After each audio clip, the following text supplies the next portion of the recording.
Now 7:15. The Board of Education meeting will come to order. Good evening and welcome to the February 22nd, 2024 board meeting. Before we begin, I would like to ask everyone to turn off any wireless communication devices to avoid any technical interference with the microphones and taping of the meeting. A call-in line has been established for the community to hear the meeting interpreted live in Spanish. The number to call is 508-924-5155. Board Member Madeline Acelia Frazier, please announce in Spanish. Buenas noches. Se ha establecido una línea telefónica para que la comunidad pueda llamar y tenga acceso a interpretación en español en vivo. El número a llamar es el 508-924-5155. Repito, el número a llamar es el 508-924-5155. Thank you. Before we begin, I would like to ask everyone to turn off any wireless communication devices to avoid any technical interference with the microphones and taping of the meeting. A call-in line has been established. Oh, we just did that. I'm sorry. For those who are not able to observe now, the meeting is being recorded and can be accessed on the Prince George's County YouTube channel for later viewing. Lastly, for recording purposes, I would also like to remind all board members to turn on their microphones when speaking. Board Member Jackson, will you please lead us in the board prayer and pledge of allegiance? Yes. Everybody bow their heads. Oh God, we pray to administer that which is just in all educational policies, being ever mindful of your guidance.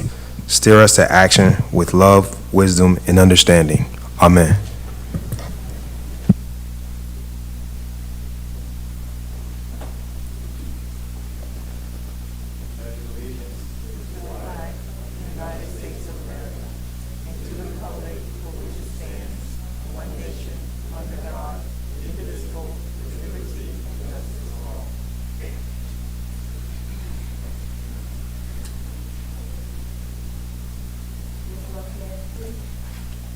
Ms. Lopez, please call the roll.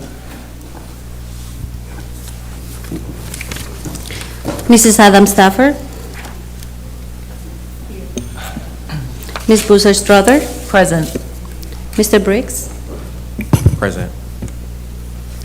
Dr. Harris. Here. Mr. Jackson. Here. Mrs. Lasaya Frazier. Present. Dr. Juanita Miller. Dr. Zipporah Miller. Present. Mr. Murray. Ms. Rout. Present. Ms. Walker. Present. Ms. Rivera Forbes. Present. Mrs. Mickens Murray. Present. With 11 members present, we have a quorum. Now we have the question is on the adoption of the February 22nd, 2024 Board of Education meeting agenda. So moved. Second. It has been moved and seconded to approve the February 22nd, 2024 Board of Education meeting agenda. Is there any discussion? Seeing none, Ms. Lopez, please call the roll.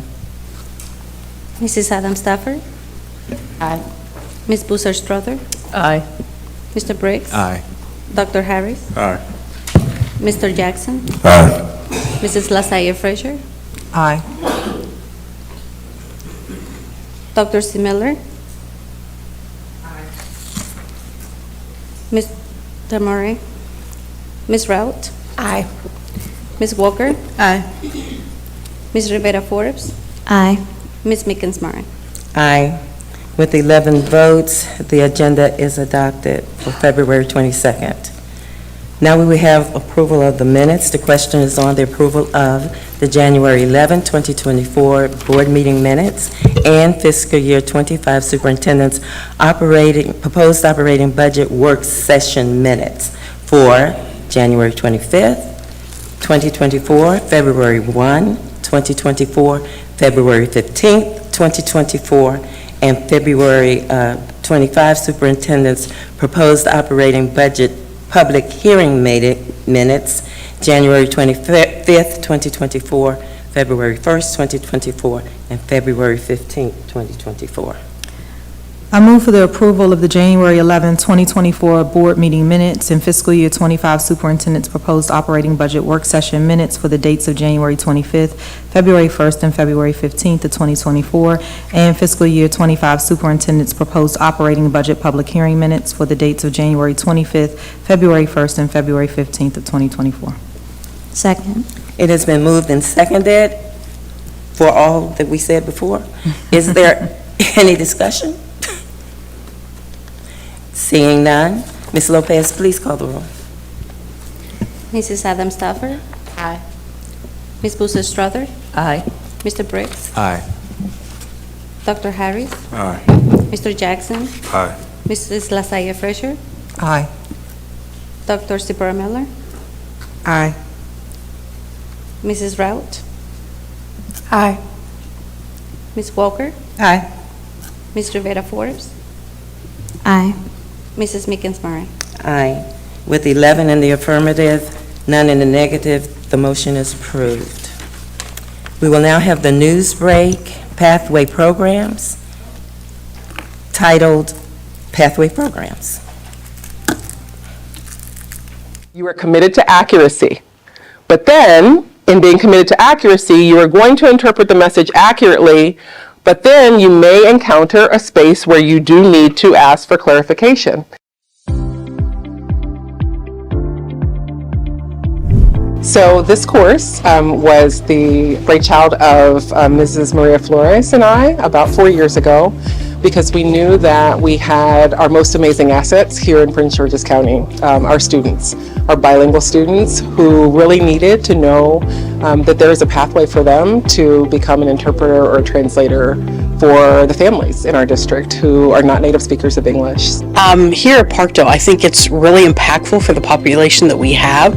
We have such a diverse population of students here, and you know, these students, it's to give them an opportunity in life, to give them a job. You know, it's getting them career ready for a potential job, whether it's their full-time job or it's even a part-time job. From this class, I learned the difference between translations and interpretations and the importance of translating everything when you do it professionally. Many people in this country which don't speak English, it's not their primary language, so it's important for them to also receive information. I've always interpreted for my mom, and so ever since I was little, I always had to translate for her. And whenever I see somebody who has that language barrier and they just can't communicate, it kind of reminds me of my mom. And it's just like an urge to do something about it, because there's so much that people can have in their head, but they just can't say it. And being able to be a way of communication for other people, it makes me feel good. They are students that they talk very high about the course. Parents are, very interested in the course. And now principals start reaching me because they want to teach the course. So for next year, we will be opening the course probably in Western High School and in Bowie High School. Interpreting and translation are growing fields across the nation, specifically community interpreting. So community interpreting is within the realm of education, medical interpreting, also social services interpreting. So these students are developing the skills that they'll need to be successful moving into any of those realms. Language should never be an obstacle for families to be able to authentically engage and have that equity of services to be part of their children's education. Every parent wants to be part of their child's education, and it's our responsibility to make sure that language is never a barrier.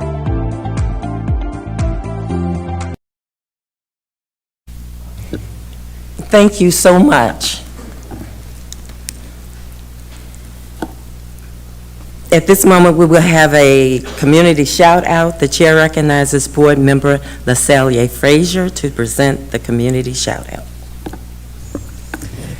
Thank you, Madam Chair. I am very happy today to have the opportunity to showcase excellence in District 8. I have some wonderful students that were nominated by their principal at Friendly High School. These are leaders at Friendly High School, and they're students that make us Prince George's proud.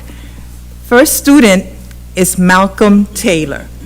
Malcolm, this principal said that he is an investment in academic determination, qualities as a leader and a student. Malcolm has always challenged himself academically by enrolling and exceeding in advanced placement courses, the Applied Medical and Health Academy, as well as the dual enrollment program accessible to students. Mr. Taylor serves as his senior class president, as part of the National Honor Society, and as an editor in the school community newsletter. He possesses a breadth and depth of respect and dignity for himself and those placed in positions of authority. He was accepted into the IYA Impact Your Acceptance program in his junior year. And since his acceptance, he has now accumulated over $1 million in college scholarships. Malcolm, will you and your family please come to the front?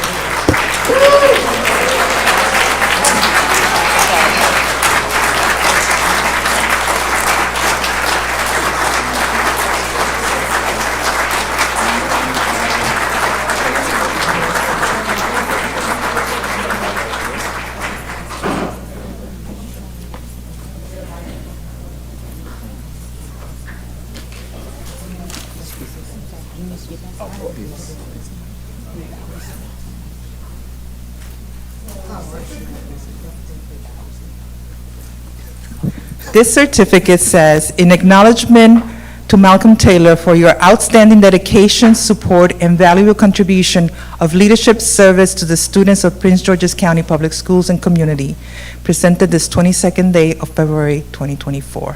Thank you. Now, Malcolm, before we take some pictures, would you like to say a few words? Yes, please. Good evening, everyone. I want to first thank everyone on the board for allowing me to be here and awarding me with this certificate. I also want to thank my parents for allowing me to just be able to succeed in life. And just overall, I want to just thank my teachers and peers for also allowing me to be here. Well, Malcolm, where are you going next year? Yeah, where are you going? Well,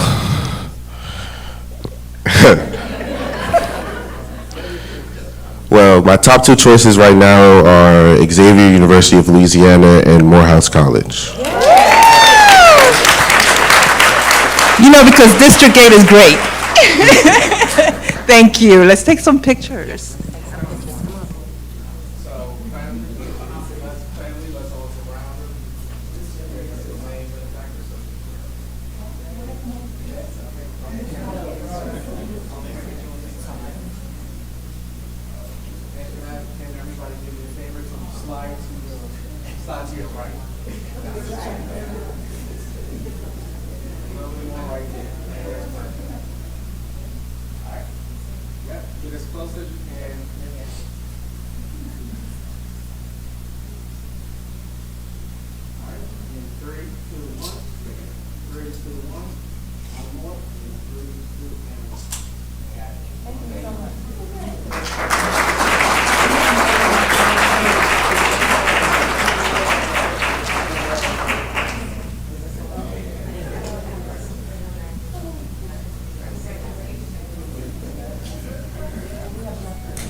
Well, we have two other scholars that we're going to celebrate. Both of them are from Friendly High School. My second student that I'm very proud of is Dakota Kane. And Dakota is a Friendly High School senior, best described as a person who always speaks his mind. What makes him amazing is his choice of thought-provoking, insightful words that lend to the development of conversation or individuals with whom he is conversing. Dakota is a person who contributes to his community within the school as a 2-year member of the National Honor Society, a founding member of Friendly's Gay Straight Alliance, and an active member of our SGA. He has taken on the challenge of maintaining honor roll throughout his high school career while taking honors, AP, and dual enrollment courses. He contributes to his community by volunteering and works part-time to help his family at home. Dakota enjoys cooking, art, and hopes to further his interests by attending a program in film and animation in college. He is currently in the process of deciding his next steps on his academic career among his 3 choices of St. Mary's College, Morgan State University, and the University of Maryland, College Park. Dakota sets the example for a well-rounded student leader, always ready to take new challenges and support his colleagues in all endeavors. Dakota, please come up.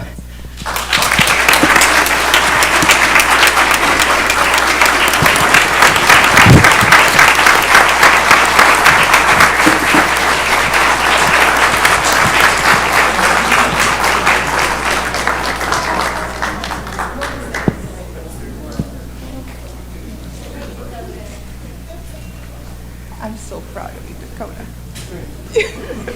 I'm a Morgan State grad, so feel free to choose right, okay? Dakota, would you like to share some words? You okay? I'm very nervous. Are you nervous? Yeah. Well, we're very proud of you, and we're so thankful you're here. I'm very thankful I'm here too. This is the best part of being a board member, right here. Yes. Let's take some pictures. Yes. Same as last time, everybody get a little bit closer.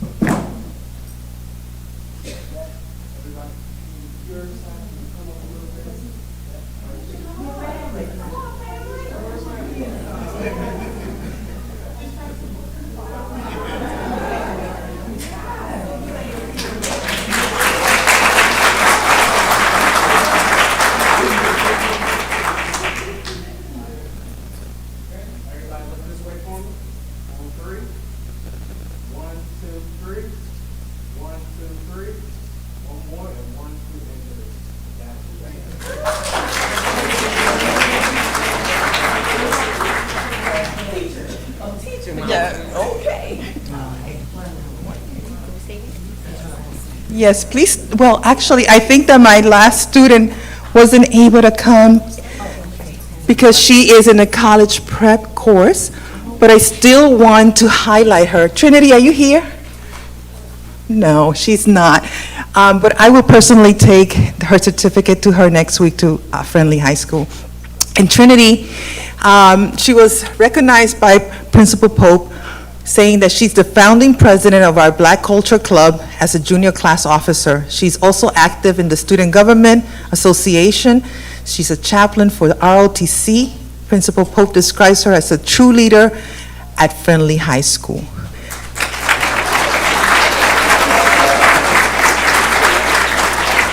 And I just want to say thank you, because celebrating our students is the ultimate delight as a school board member, because everything we do is for our students. So let us not forget that our mission is to remain laser focused on the students, which are our future of Prince George's County. So thank you.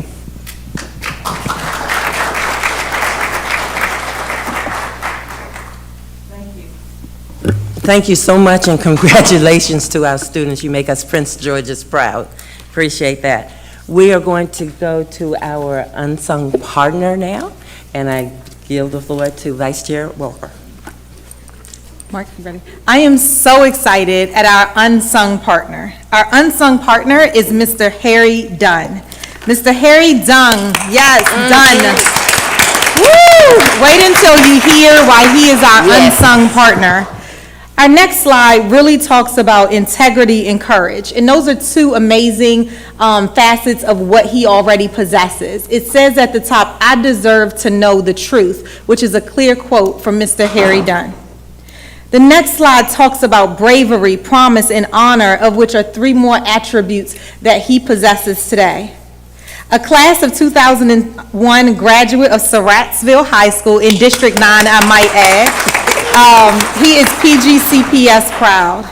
On January 6th of 2021, Mr. Dunn protected our democracy at the United States Capitol building in Washington, D.C., when it was attacked by a mob of supporters of then a U.S. president 2 months after his defeat in the 2022 presidential election. He was called inside to guard a stairwell with injured officers. He guarded Speaker Nancy Pelosi's office. He faced over 100 rioters. He sustained injuries to his hands to protect the attack on our democracy and his life. He is an American citizen and he is a patriot. He is a PGCPS alumni. We want to say thank you so much.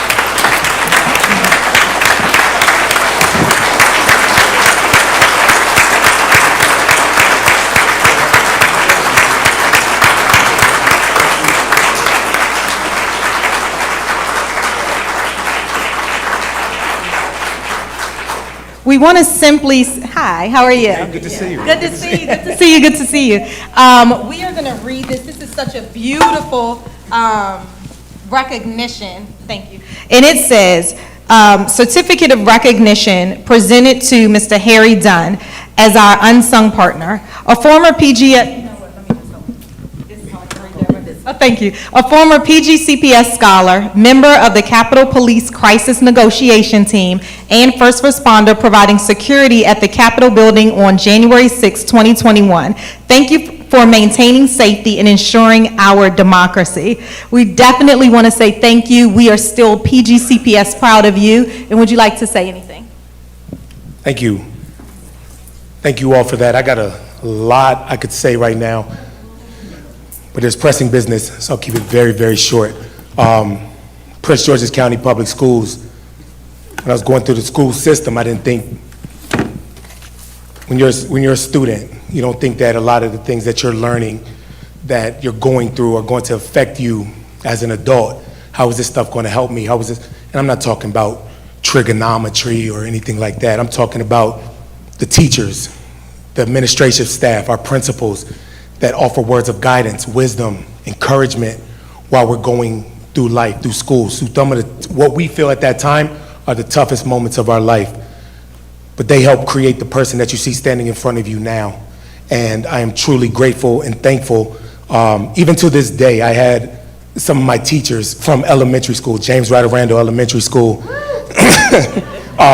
reach out to me, send me messages telling me how proud they are of me to this day. And I'm just like, wow, like, I thought it was crazy seeing them in Blockbuster on a Friday in jeans. And now y'all are messaging me, telling me how proud you are of me. So just, it's really appreciated. And I left the Capitol Police. December 17th was my last day. 4 years short of being able to collect a full pension from the government. Why did I leave? I'm running for Congress.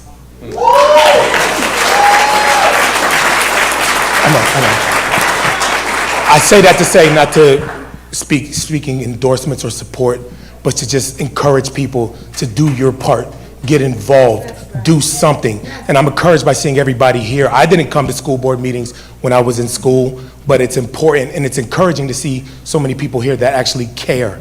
And that's half the battle, just caring. So thank you so much, everybody here. I'm gonna stop it. Y'all got business to do, but thank you. Okay. We go big or we go home. So as a surprise for our honoree, and I just want to say thank you to everyone who was involved in this special surprise, because this is good. Are you ready? This is very good.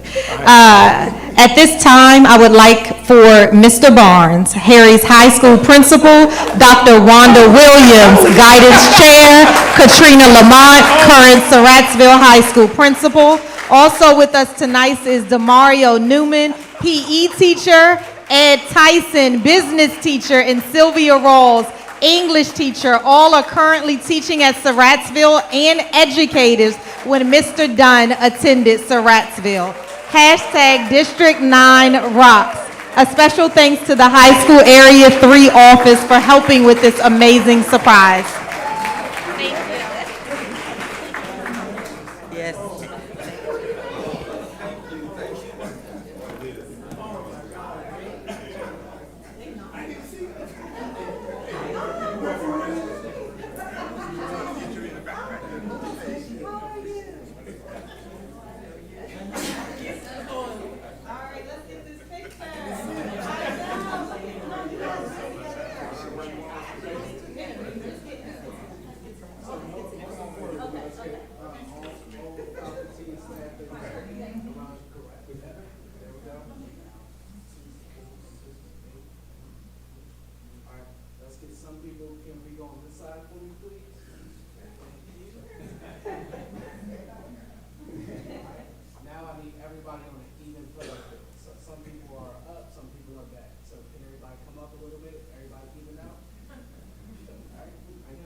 wait for me.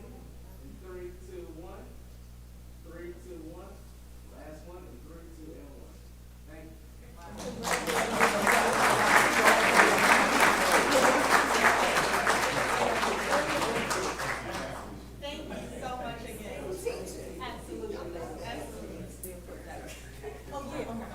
This is, I forgot to show the people that, but that's okay. Okay, thank you. Absolutely. Oh, here's your top. No, it would be.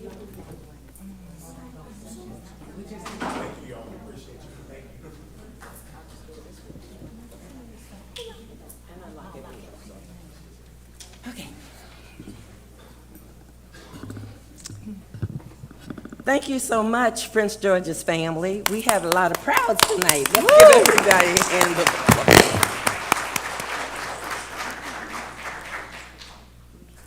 At this time, we will have the report of the chair. As we reflect on the events of February, I am pleased to report on the significant strides the board has made during this legislation season and the Prince George's County fiscal year 25 proposed budget work sessions. Our board diligently engaged in legislative discussions and budget work sessions where we collectively reviewed and deliberated on the fiscal year 25 superintendent's proposed operating budget. These sessions provided us with invaluable opportunities to assess our district's financial priorities and allocate resources to best serve our students, staff, and community.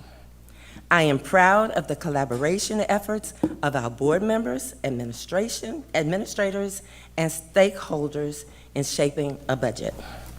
In addition, February also marks Black History Month, a time to honor the contributions and achievements of African Americans throughout history, as well as a recognition of Black History Month leaders and teachers that aligns with our mission and vision of educational excellence. In that vein, I would like to highlight Dorswell E. Brooks, the first Black member of the Prince George's County Board of Education. Mr. Brooks was the supervisor of Black schools for 34 years in Prince George's County. Brooks was born in Virginia, raised in Baltimore, and attended Hampton University, Hampton Institute, and now Hampton University, to become a teacher. After serving in the military, Brooks came to Prince George's County to supervise 43 schools. A year later, he helped to start the first school for Black students in Upper Marlboro. A year later, he helped to start students and families. A year later, he worked to start the first Black school in Upper Marlboro. Brooks was committed to helping the students and families he served, including helping to buy the first school bus for Black students, making sure the students had new books, and making sure helping working parents to buy a building for their first PTA. I'm not sure this board would do that, but I mean, that is commendable. In 1956, Brooks was appointed as the first Black member of the Prince George's County Board of Education. He also served on the Fairmont Heights Town Council and was mayor from 1955 until shortly before his death in 1968. Let's take a moment to honor Mr. Dorswell E. Brooks with a round of applause.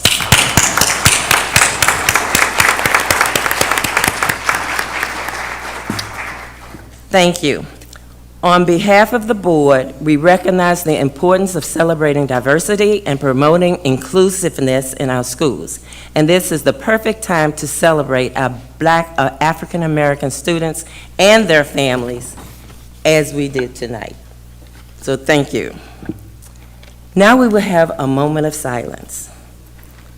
At this time, the chair calls for a moment of silence as we honor the memory of the following Prince George's County staff, family, and community members. Alicia Archer Young, bus attendant, Surrattsville Bus Lot. Darren L. Smith, ninth cleaner, Gladys Noon Spillman Elementary School. Crystal King, Budget Analyst, Budget and Management Services Office. Welton Washington, father of Keith Washington, Associate Editor, Chief of Staff Office. Now we will pause.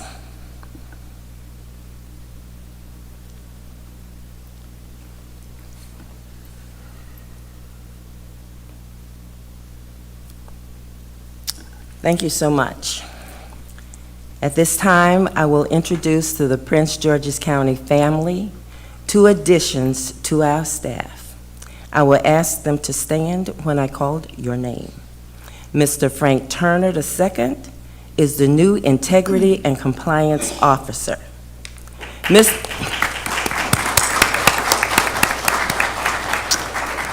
Mr. Turner is joining us from the FBI Counterintelligence Division in Washington, D.C. We also have Mr. Revell D. Fitzpatrick as the new director of the Prince George's County Board of Education. Mr. Fitzpatrick is an experienced educator who is joining us from the Montgomery County Board of Education. Gentlemen, welcome to the best place you will ever work. I and my colleagues look forward to the great things we will accomplish together.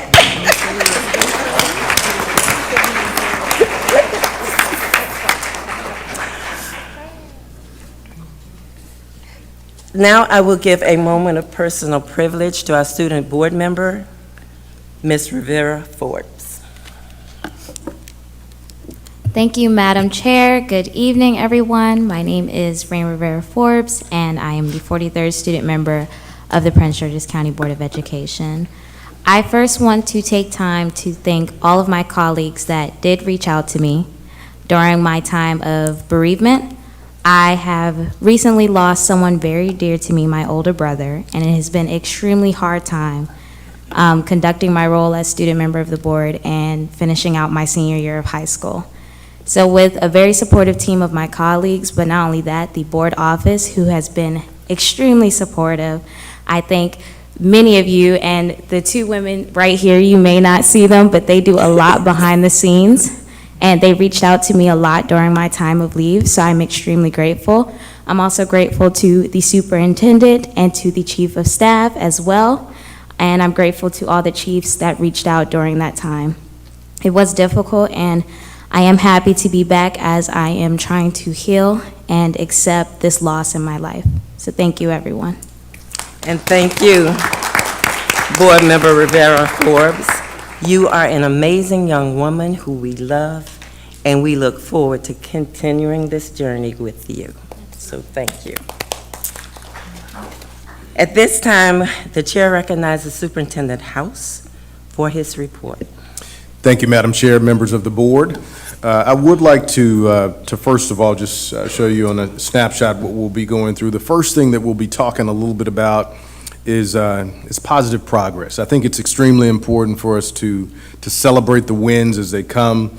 And this is just essentially a snapshot of the district's chronic absenteeism data that continues to improve from last year. As you can see, we've improved nearly 6% or reduced chronic absenteeism nearly 6%, which makes the January 24 rate of 29.10 the lowest in the last 3 years. So it's definitely something that we're very, very proud of. We expect for this to continue, and quite frankly, we want to thank especially our building level principals, teachers, all of those that are involved on a daily basis to ensure that our students are at school receiving the kind of supports that they deserve as students in our school district.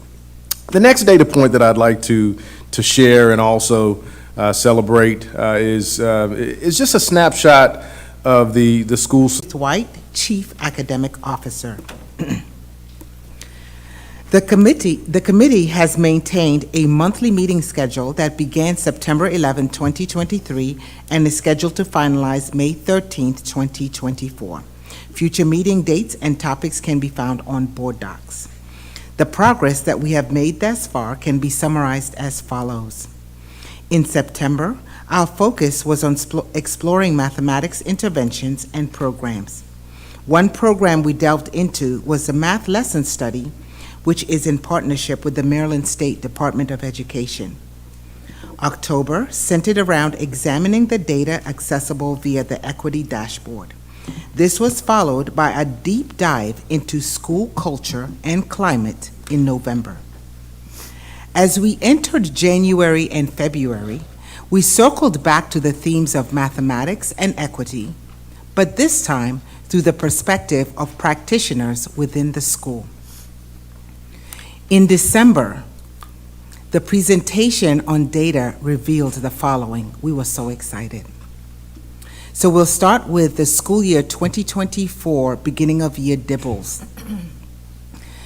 The composite scores for each grade level increased by the following. Kindergarten, 6%. First grade, improved by 10%. Second grade, improved by 5%. Third grade, improved by 8%. I'm pausing because this is amazing.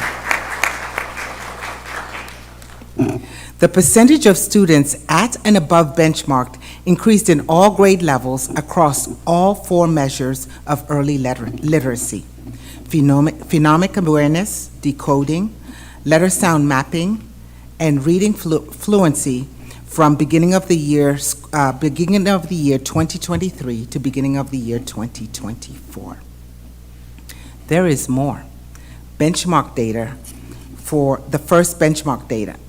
Based on the school year 2024 preliminary findings, there was improvement from school year 2023 benchmark 1 to school year 2024 benchmark 1. Across all grade levels, the courses, there was a 3% increase from school year 2023 benchmark 1 to school year 2024 benchmark 1 in mathematics. Across all grade levels and courses, there was a 1% increase from school year 2023 benchmark 1 to school year 2024 benchmark 1 in reading, English, language arts.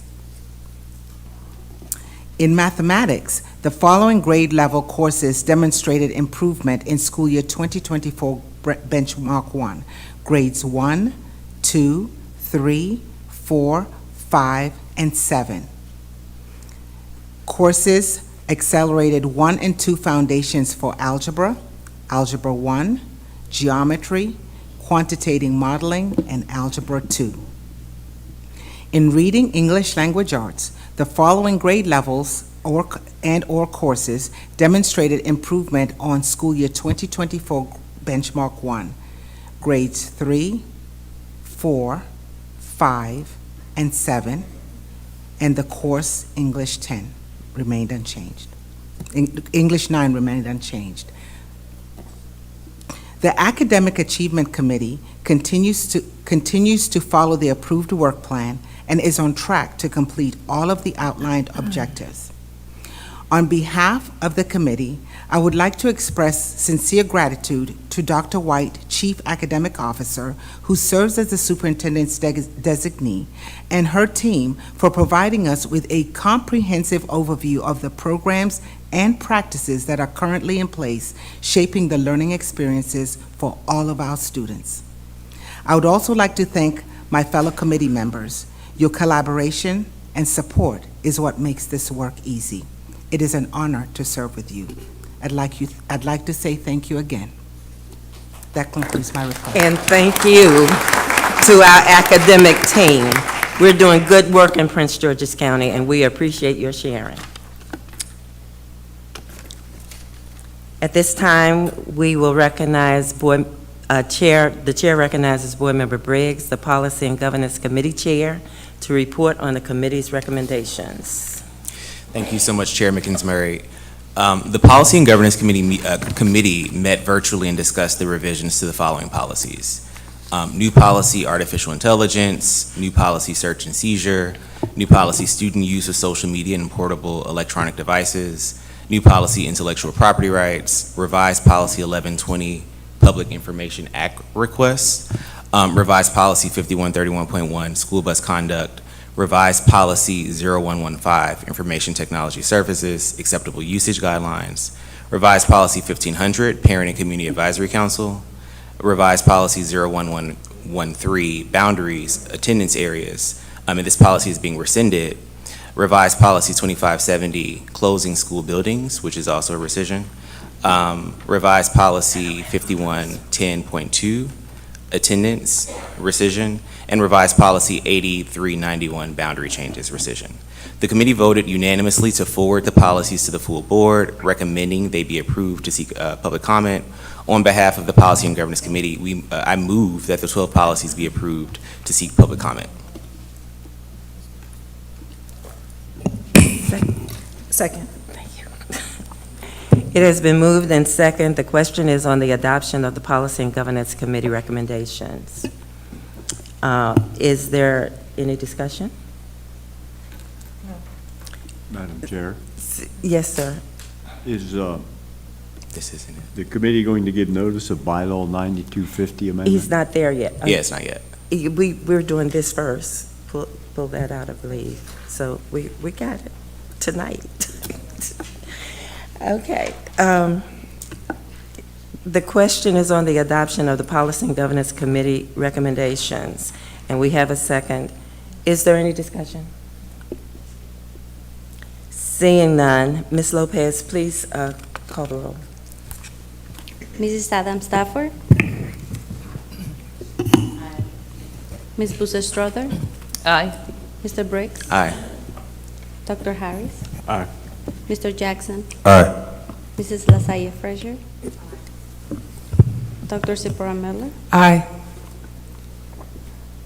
Mrs. Rout. Aye.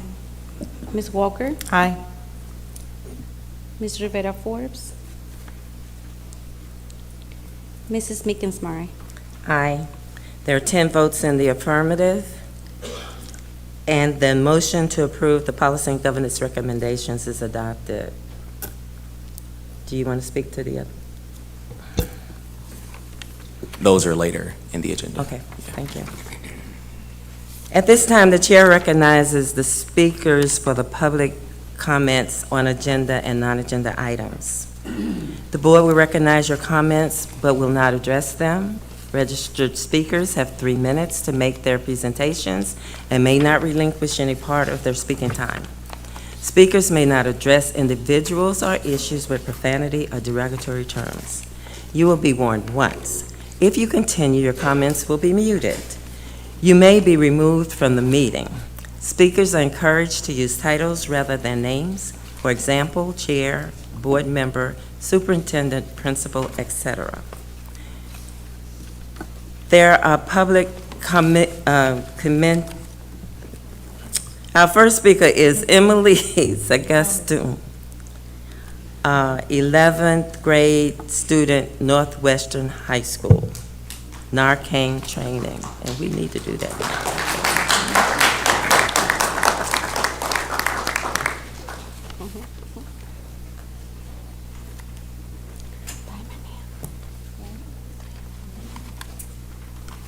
Hello, everybody.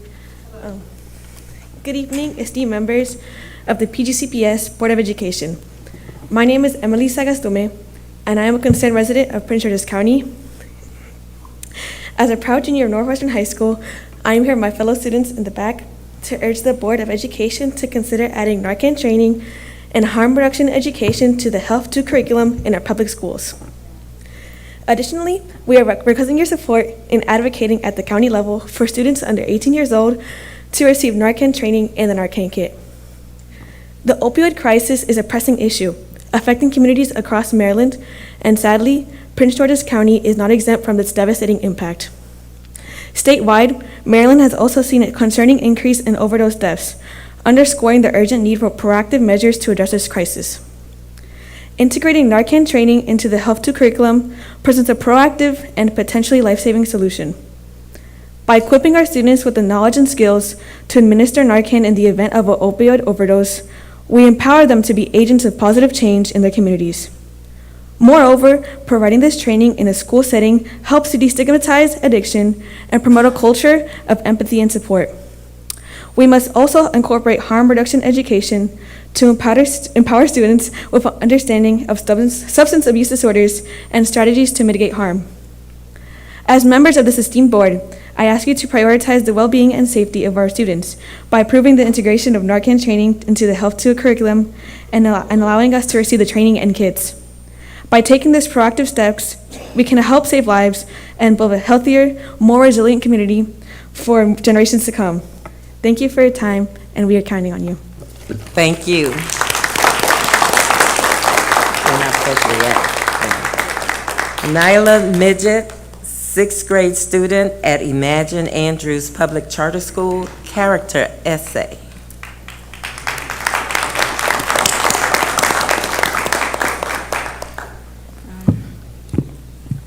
Hello, my name is Anila Midget. I am an 8th grader at Imagine Andrews Public Charter School, and today I'll be reading my character essay titled Kindness. Kindness is everywhere but nowhere in people. We show kindness at Imagine Schools. Kindness in Imagine Schools is being friendly, generous, and considerate. People are scared to be kind because they feel like no one will be kind to them. They feel like they will get walked over or treated badly because they are too nice. Here at Imagine Schools, we support kindness and try our best to treat each other equally. Kindness at Imagine Schools is showing faith with a commitment to creating an atmosphere of respect, empathy, and an understanding between students, teachers, and staff members. Imagine Schools strive to foster an environment where kindness becomes the way of life. At Imagine Schools, kindness isn't just a buzzword. It's a concept that is instilled into its very foundation of the programs and organizations that make it up. As part of their commitment to kindness, Imagine Schools requires every teacher, student, and staff member to adhere to a strict code of conduct in their daily interactions. This code encourages positive behavior, respect for others, and cooperation whenever possible. Beyond adherence to the code of conduct, Imagine Andrews goes the extra mile to encourage kindness and pro-social behavior. One quote that we feel represents schools is, "Do your little bit of good where you are. It's those little bits of good put together that overrun the world," by Desmond Tutu. To us, this quote means to pick up someone's books when they drop them on the ground, or ask them if they're okay when they look like they're down. Kindness is everything at Imagine Schools. In a world that often seems focused on the individual but the collective, it is easy to forget about the power of kindness and how it can impact the world. Kindness is a powerful emotion that has been proven to be beneficial to both the giver and the receiver. Although it is one small element of what it takes to make an improving difference in the world, its power should not be underestimated. First and foremost, kindness helps to break down social barriers, creating unity within communities. In the workplace, kindness can help to improve morale, reduce stress, improve efficiency and teamwork, and lend itself to better productivity. Kindness can also help to bring people together and to work on resolving various social and environmental issues around the globe. Clearly, kindness has the power to create personal, organizational, and global change, whether it's through creating unity within a community or working to resolve global issues when harnessed in the right way. Kindness can have a tremendous impact on the world. It helps to remind us that the way we treat each other has a ripple effect, and those positive vibrations can have far-reaching consequences. Its power should be appreciated and, more importantly, practiced. As the human race continues to evolve, so do the barriers that are used to divide us. We have fought long wars over land, ideas, and opinions. Finish your sentence. Okay. Yet, how can we bridge this gap and bring people together and people of all backgrounds together in peace? Okay, and if you would leave your copy, Mr. Fitzpatrick will make sure that all board members get a copy. Okay. Thank you so much. Thank you.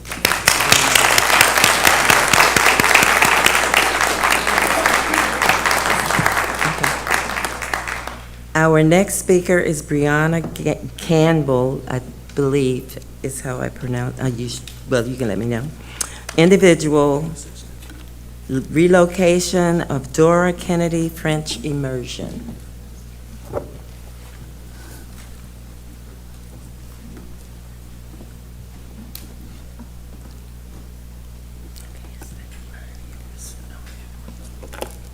Okay. Next, we will go to Dr. Barrett Bedford Diller, individual, proposed move of Dora Kennedy French Immersion School. Okay.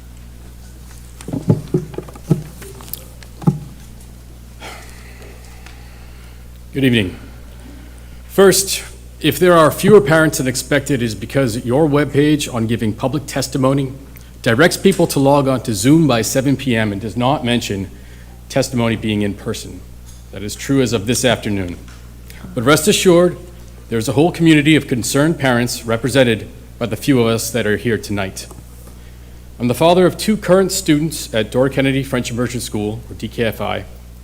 Our children go to a school that is one of the oldest buildings in the county, built in 1937. Before it was home to DKFI, that building held a middle school, which was moved to a new building just a stone's throw away. Our students watch those students leave their new building to play on their new athletic field through DKFI's old and drafty windows. They've been there for 10 years.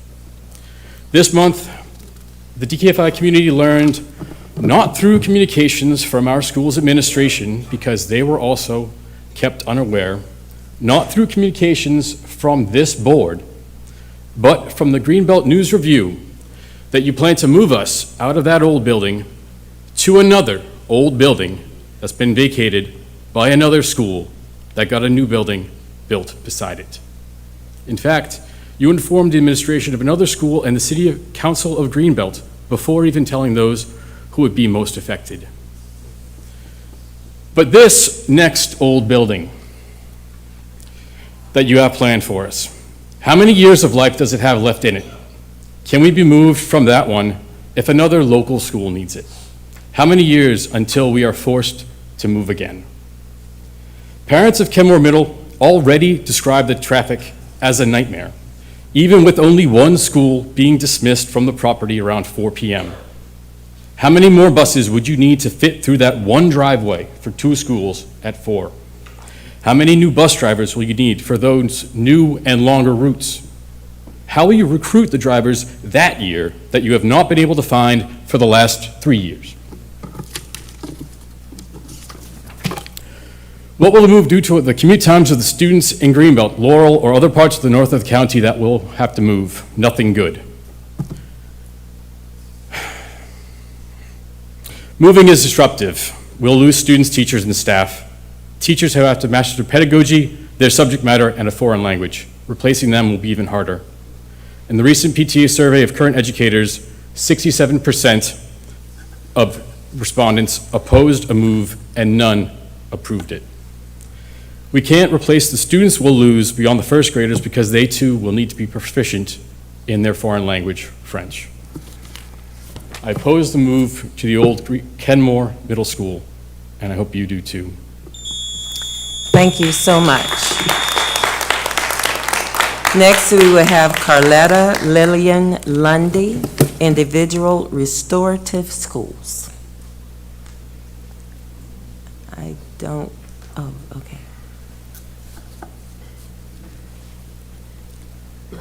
Hi, I have a correction before I start. I will be speaking on policy 1500. Okay. Yes, ma'am. Thank you. All right, thank you so much.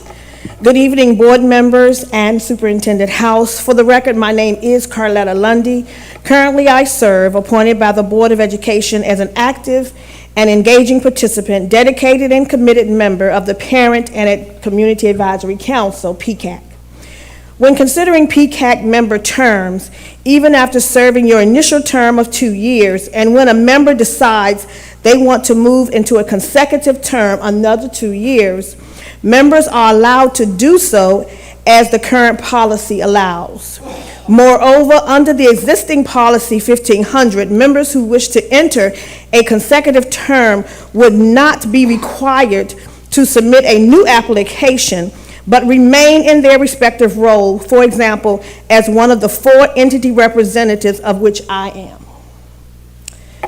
Board members, I hope you will recognize that a council member who desires to continue as a member of PCAC after serving their initial term would have even greater enthusiasm, be more effective and committed. Therefore, I ask that you would reconsider and not vote to modify Policy 1500 to require an existing PCAC member who wants to continue their service for another 2 years to have to resubmit a new application. But they would be able to continue the necessary work of advising this board and engaging parents, supporting the academic achievement of every student while serving alongside their fellow PCAC members, which would allow for strategic consistency and continuity. Thank you so much. And thank you. Ms. Janice Liggins, Executive Director, The Clarion Call, Need for Reading Intervention.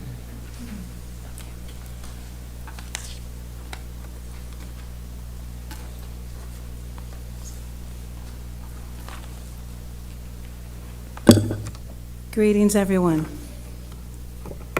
I will not address, I am Janice Liggins. I am founder of a nonprofit in the county by the name of the Clarion Call, and we do have a reading intervention program that has been very successful, we're glad to say. 3 grades improved proficiency within 6 months.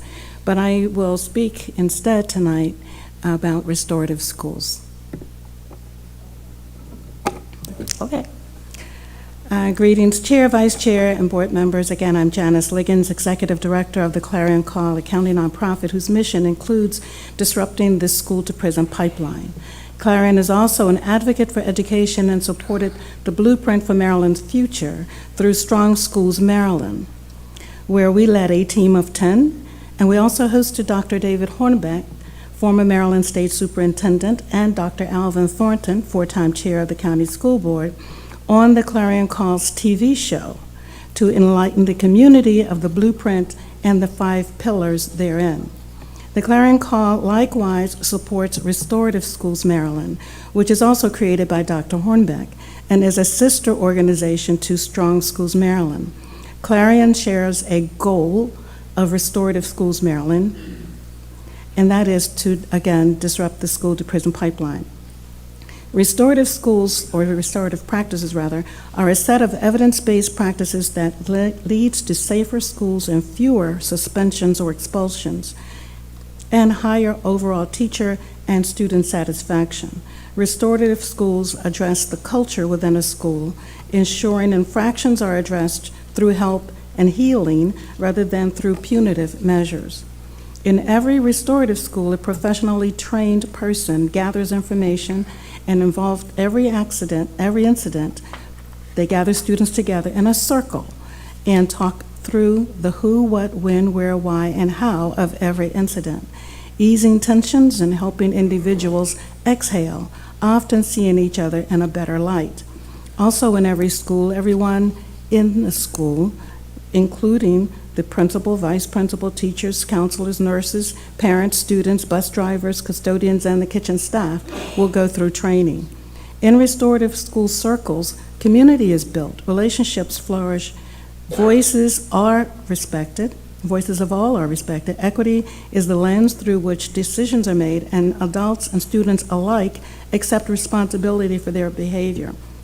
Schools that have implemented restorative approach have seen tremendous results with student respect for one another, student respect for staff, staff respect for students, staff respect for one another, all increased tremendously under restorative schools model. In addition, the suspensions dropped substantially in each school, 450 down from 804. Thank you. Thank you. Our next speaker is Benita Sewell, Dora Kennedy, French Emergent, Capital Improvements, Dora Kennedy, Proposed Move. Okay. Good evening, everyone. Good evening. Thank you so much for the opportunity to hear from the community. I am here on behalf of the 500 families that could not be here from Dora Kennedy French Immersion.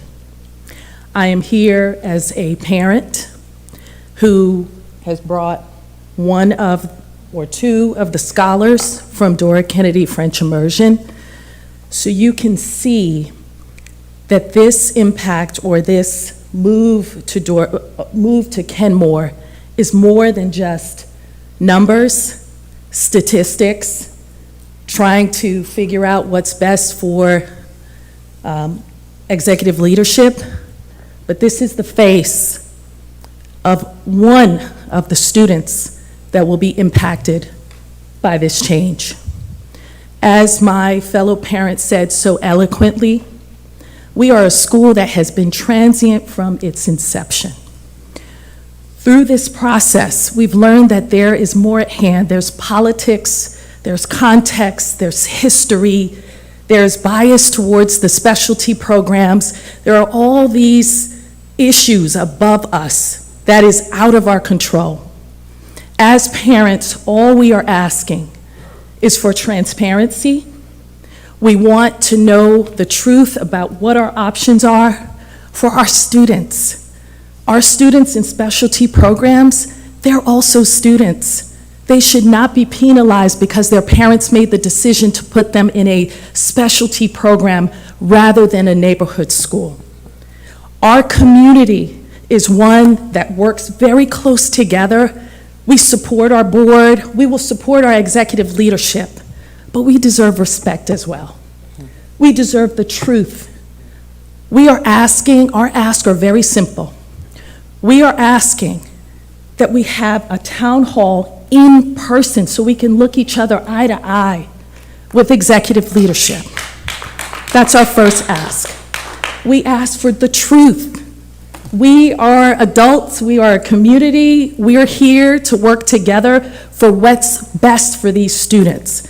So we're asking for the data that was not disclosed, because through our town hall that was held virtually, it was disclosed that there was information that was deliberately held from us. We were told that Kenmore School was the only option for our students, only to hear our executive leader, who was trying to hold his own team accountable, say to them, I feel like we're doubling down on a bad decision. So I applaud you. You know who you are for boldly saying that. You didn't know we were on, but we thank you for saying that, because that shows that at least some people still have integrity. Please, do what's right. Thank you so much. Next, we will have Delvin Champagne, Dora Kennedy French Immersion.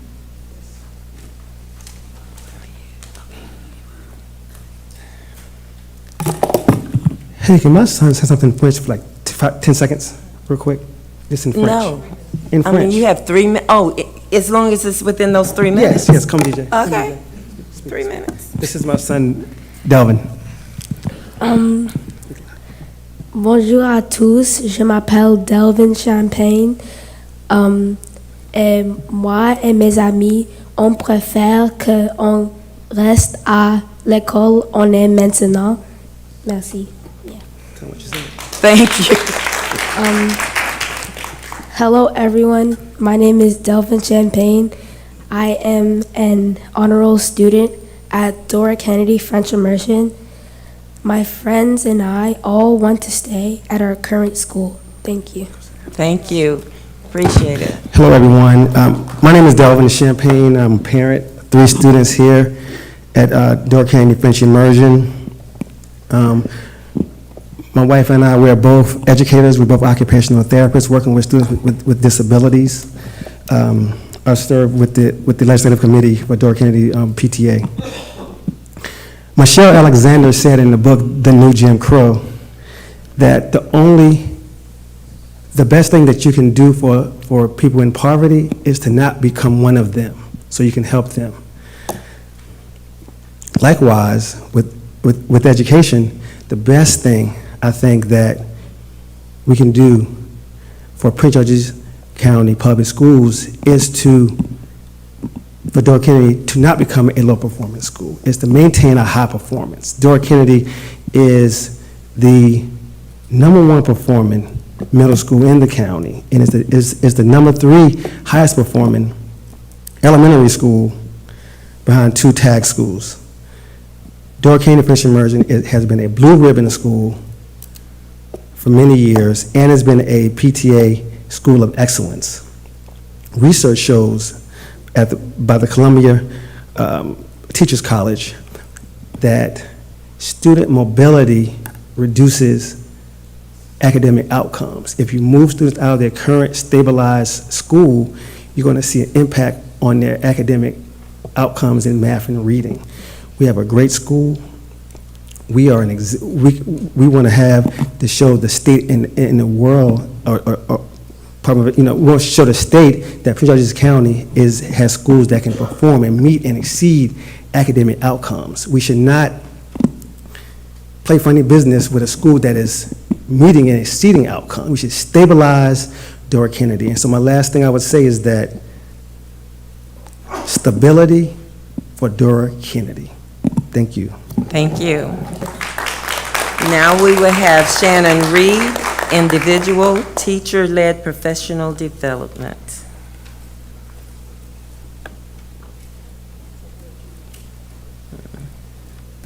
Good evening.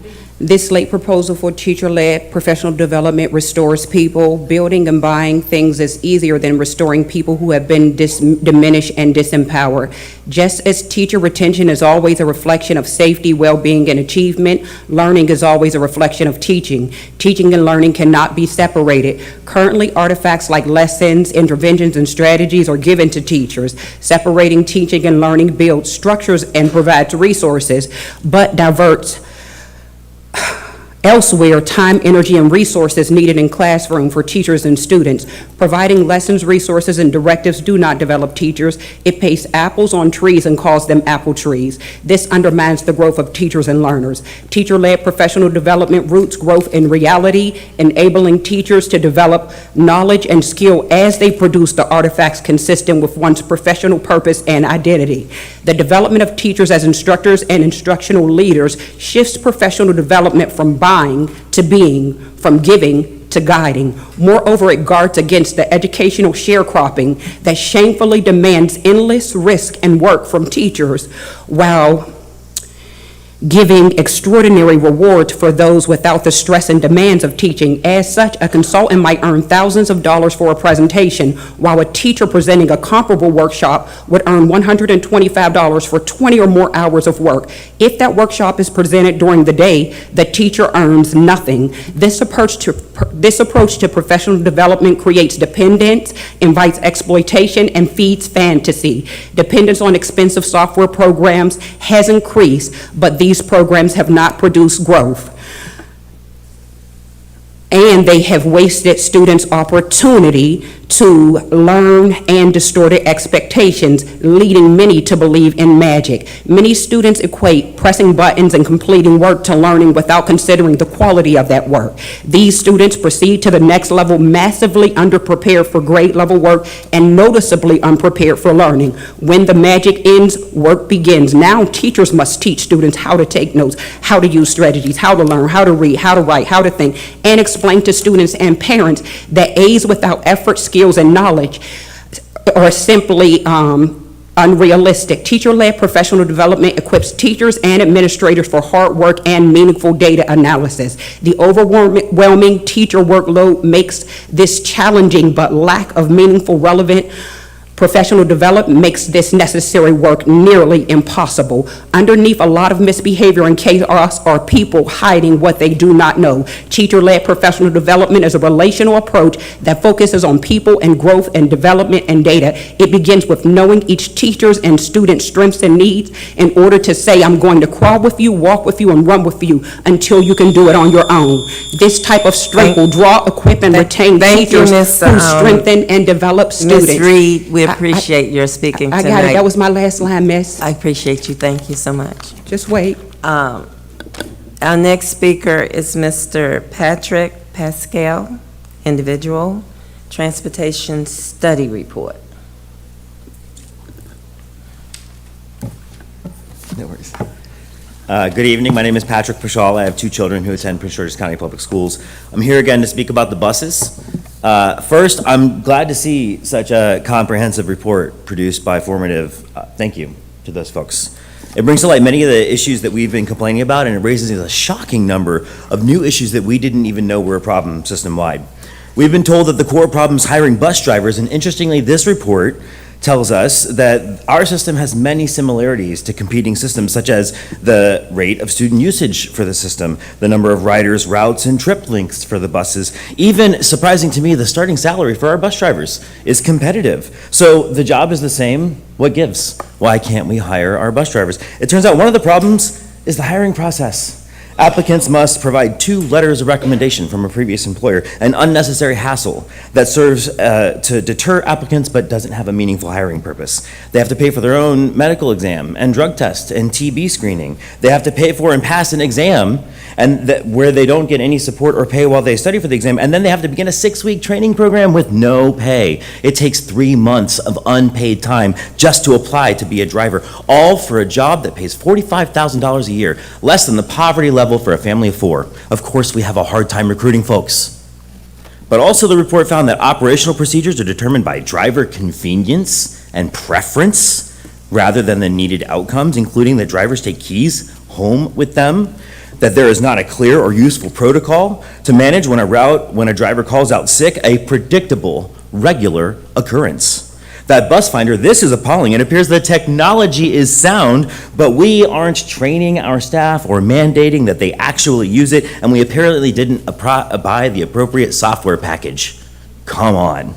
Gosh, I'd like to know who made that decision. No, I mean, I'm filing a PIA request to find out what the procurement procedures were for that contract and how much it's going to cost us. I'll report back. Meanwhile, the concern about the squeaky wheel getting the grease is actually an accurate one, but not quite in the way that the staff present it. See, my son's bus has gotten him to school 30 minutes or more late every day for over 100 days. That's totaling more than 50 hours of missed instruction for him and his classmates. We've been complaining about it for months. Dozens of tickets submitted, no meaningful response, and you lecture us about attendance. Finally, a few weeks ago, a board member stepped in and magically the problem is fixed.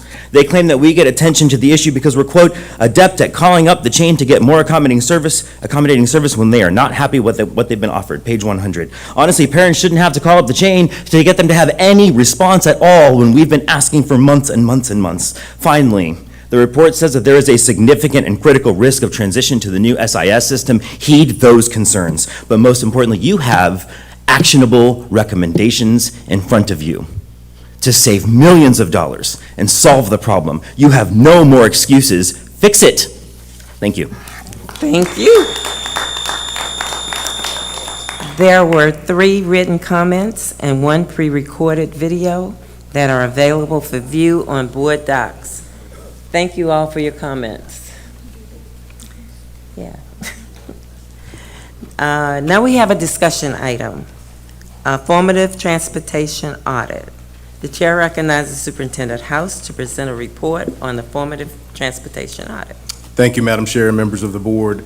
As you all know, as a part of my 90-day plan, I moved forward to order a transportation audit that we're prepared to share the findings with you and publicly, of course, as we are here gathered this evening. At this time, I'd like to invite our Chief Operating Officer, Dr. Sharaska Coleman, as well as our Transportation Director, Mr. Kiba Baldwin, to the microphone. Gentlemen. Thank you. Thank you so much, Superintendent House. Good evening, Board Chair Mickens-Murray, Vice Chair Walker, and members of the board. Thank you, Superintendent House, again for this opportunity to present to board members and members of the public on item 4.1, formative, comprehensive audit and opportunity analysis. Joining me this evening to co-present this information is Mr. Kiba Baldwin, Director of Transportation at Central Garage. As Superintendent House just outlined, his 90-day plan acknowledged that our school district has faced persistent challenges in the area of student transportation. As a result, he commissioned a transportation audit to identify opportunities for greater efficiency and improvement. Since September of 2023, our school district has been working with Formative, a student transportation strategy, technology, and management company. Formative has worked on major projects across the country, including Cincinnati Public Schools, Indianapolis Public Schools, and the Houston Independent School District. Director Baldwin is now going to review how the audit and opportunity analysis evaluation process was completed, how the audit findings and recommendations are organized, and introduce the actual audit findings. I will then return back and go into the recommendations. Good evening. The comprehensive audit and the opportunity analysis identifies the key opportunities for the improvement of student transportation. The findings and analysis cover the 6 areas there: landscape, service configuration, supply, organizational capabilities, system performance, and resource stewardship. The audit opportunity analysis entails a thorough evaluation through the gathering of data, which included a site visit in October. From that, an analyze of the existing student transportation system, identifying the strengths and areas of improvement, and recommend solutions for immediate stabilization, long-term improvement, and holistic sustainability. Propose the revisions to systematic practices and our policies, and estimate potential gain from implementing proposed solutions. The report outlines our findings and recommendations in 6 areas. Again, the landscape, which provides our system overview, state and federal regulations, district policies, regional and national comparisons. Our service configuration includes our bell time balance and alignment, the service levels, the walk zone audit, the route distance and duration, seat and trip utilization. The supply involves our vendor options, fleet assets, alternative modes, service differentiation, and our modal mix. The organizational capabilities involve the leadership and management, communication, technology systems, strategic data use, and driver hiring and qualification. Under the system performance, we review the route coverage, on-time status, the vehicle tracking, and staff attendance. The resource stewardship, cost structures, and allocations, and our financial analysis. Our key findings. Unassigned trips, a total of 5,334 trips are completed daily. At the time of the report, there were 1,051 trips, 20%, that were not assigned to a vehicle, requiring daily problem solvings to ensure full trip coverage among available drivers. Bell times, the majority of the morning trips assigned to schools with bell times that start at 7:45 a.m. or earlier. The current distribution of trips by bell time is not well balanced nor aligned in the AM or PM. This misalignment and lack of balance results in inefficiency, with disproportionate needs during the first service tier.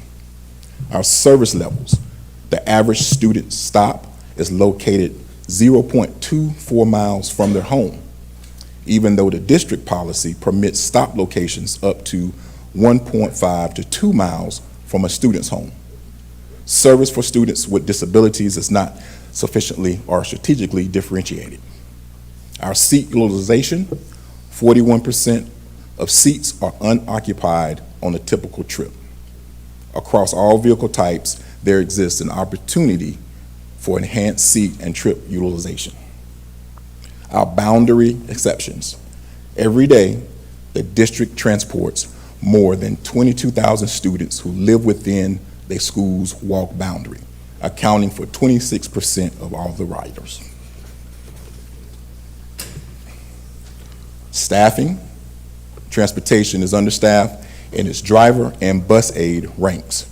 The department also lacks analytical and technical capacity.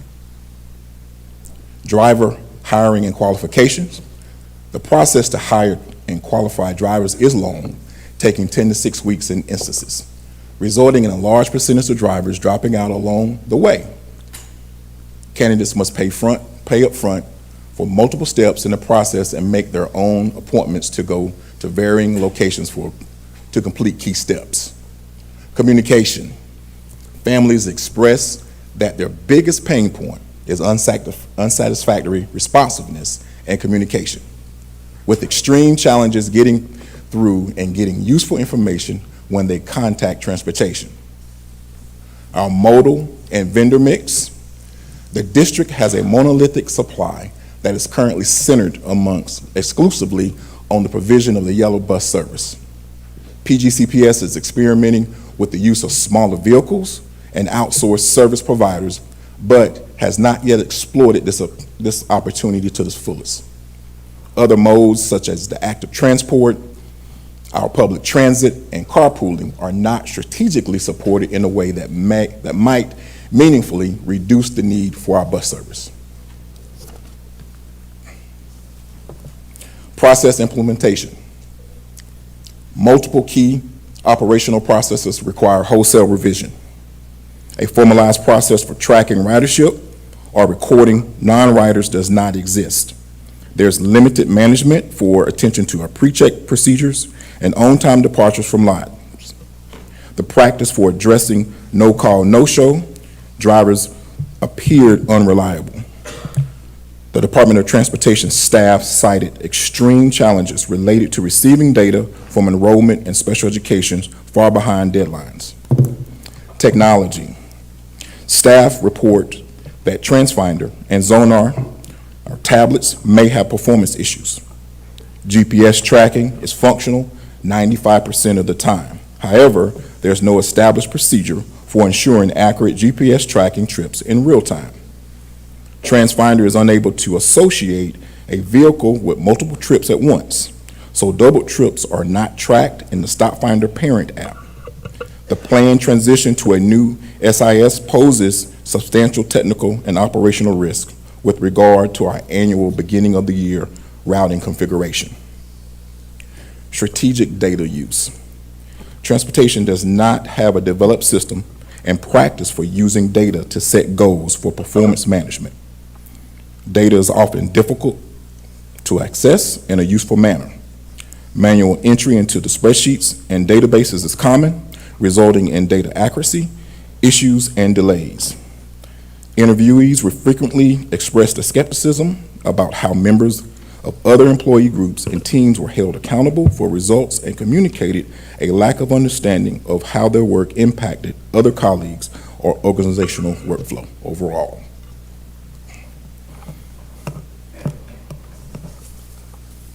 Our 2024 PGS Transportation Audit Recommendations.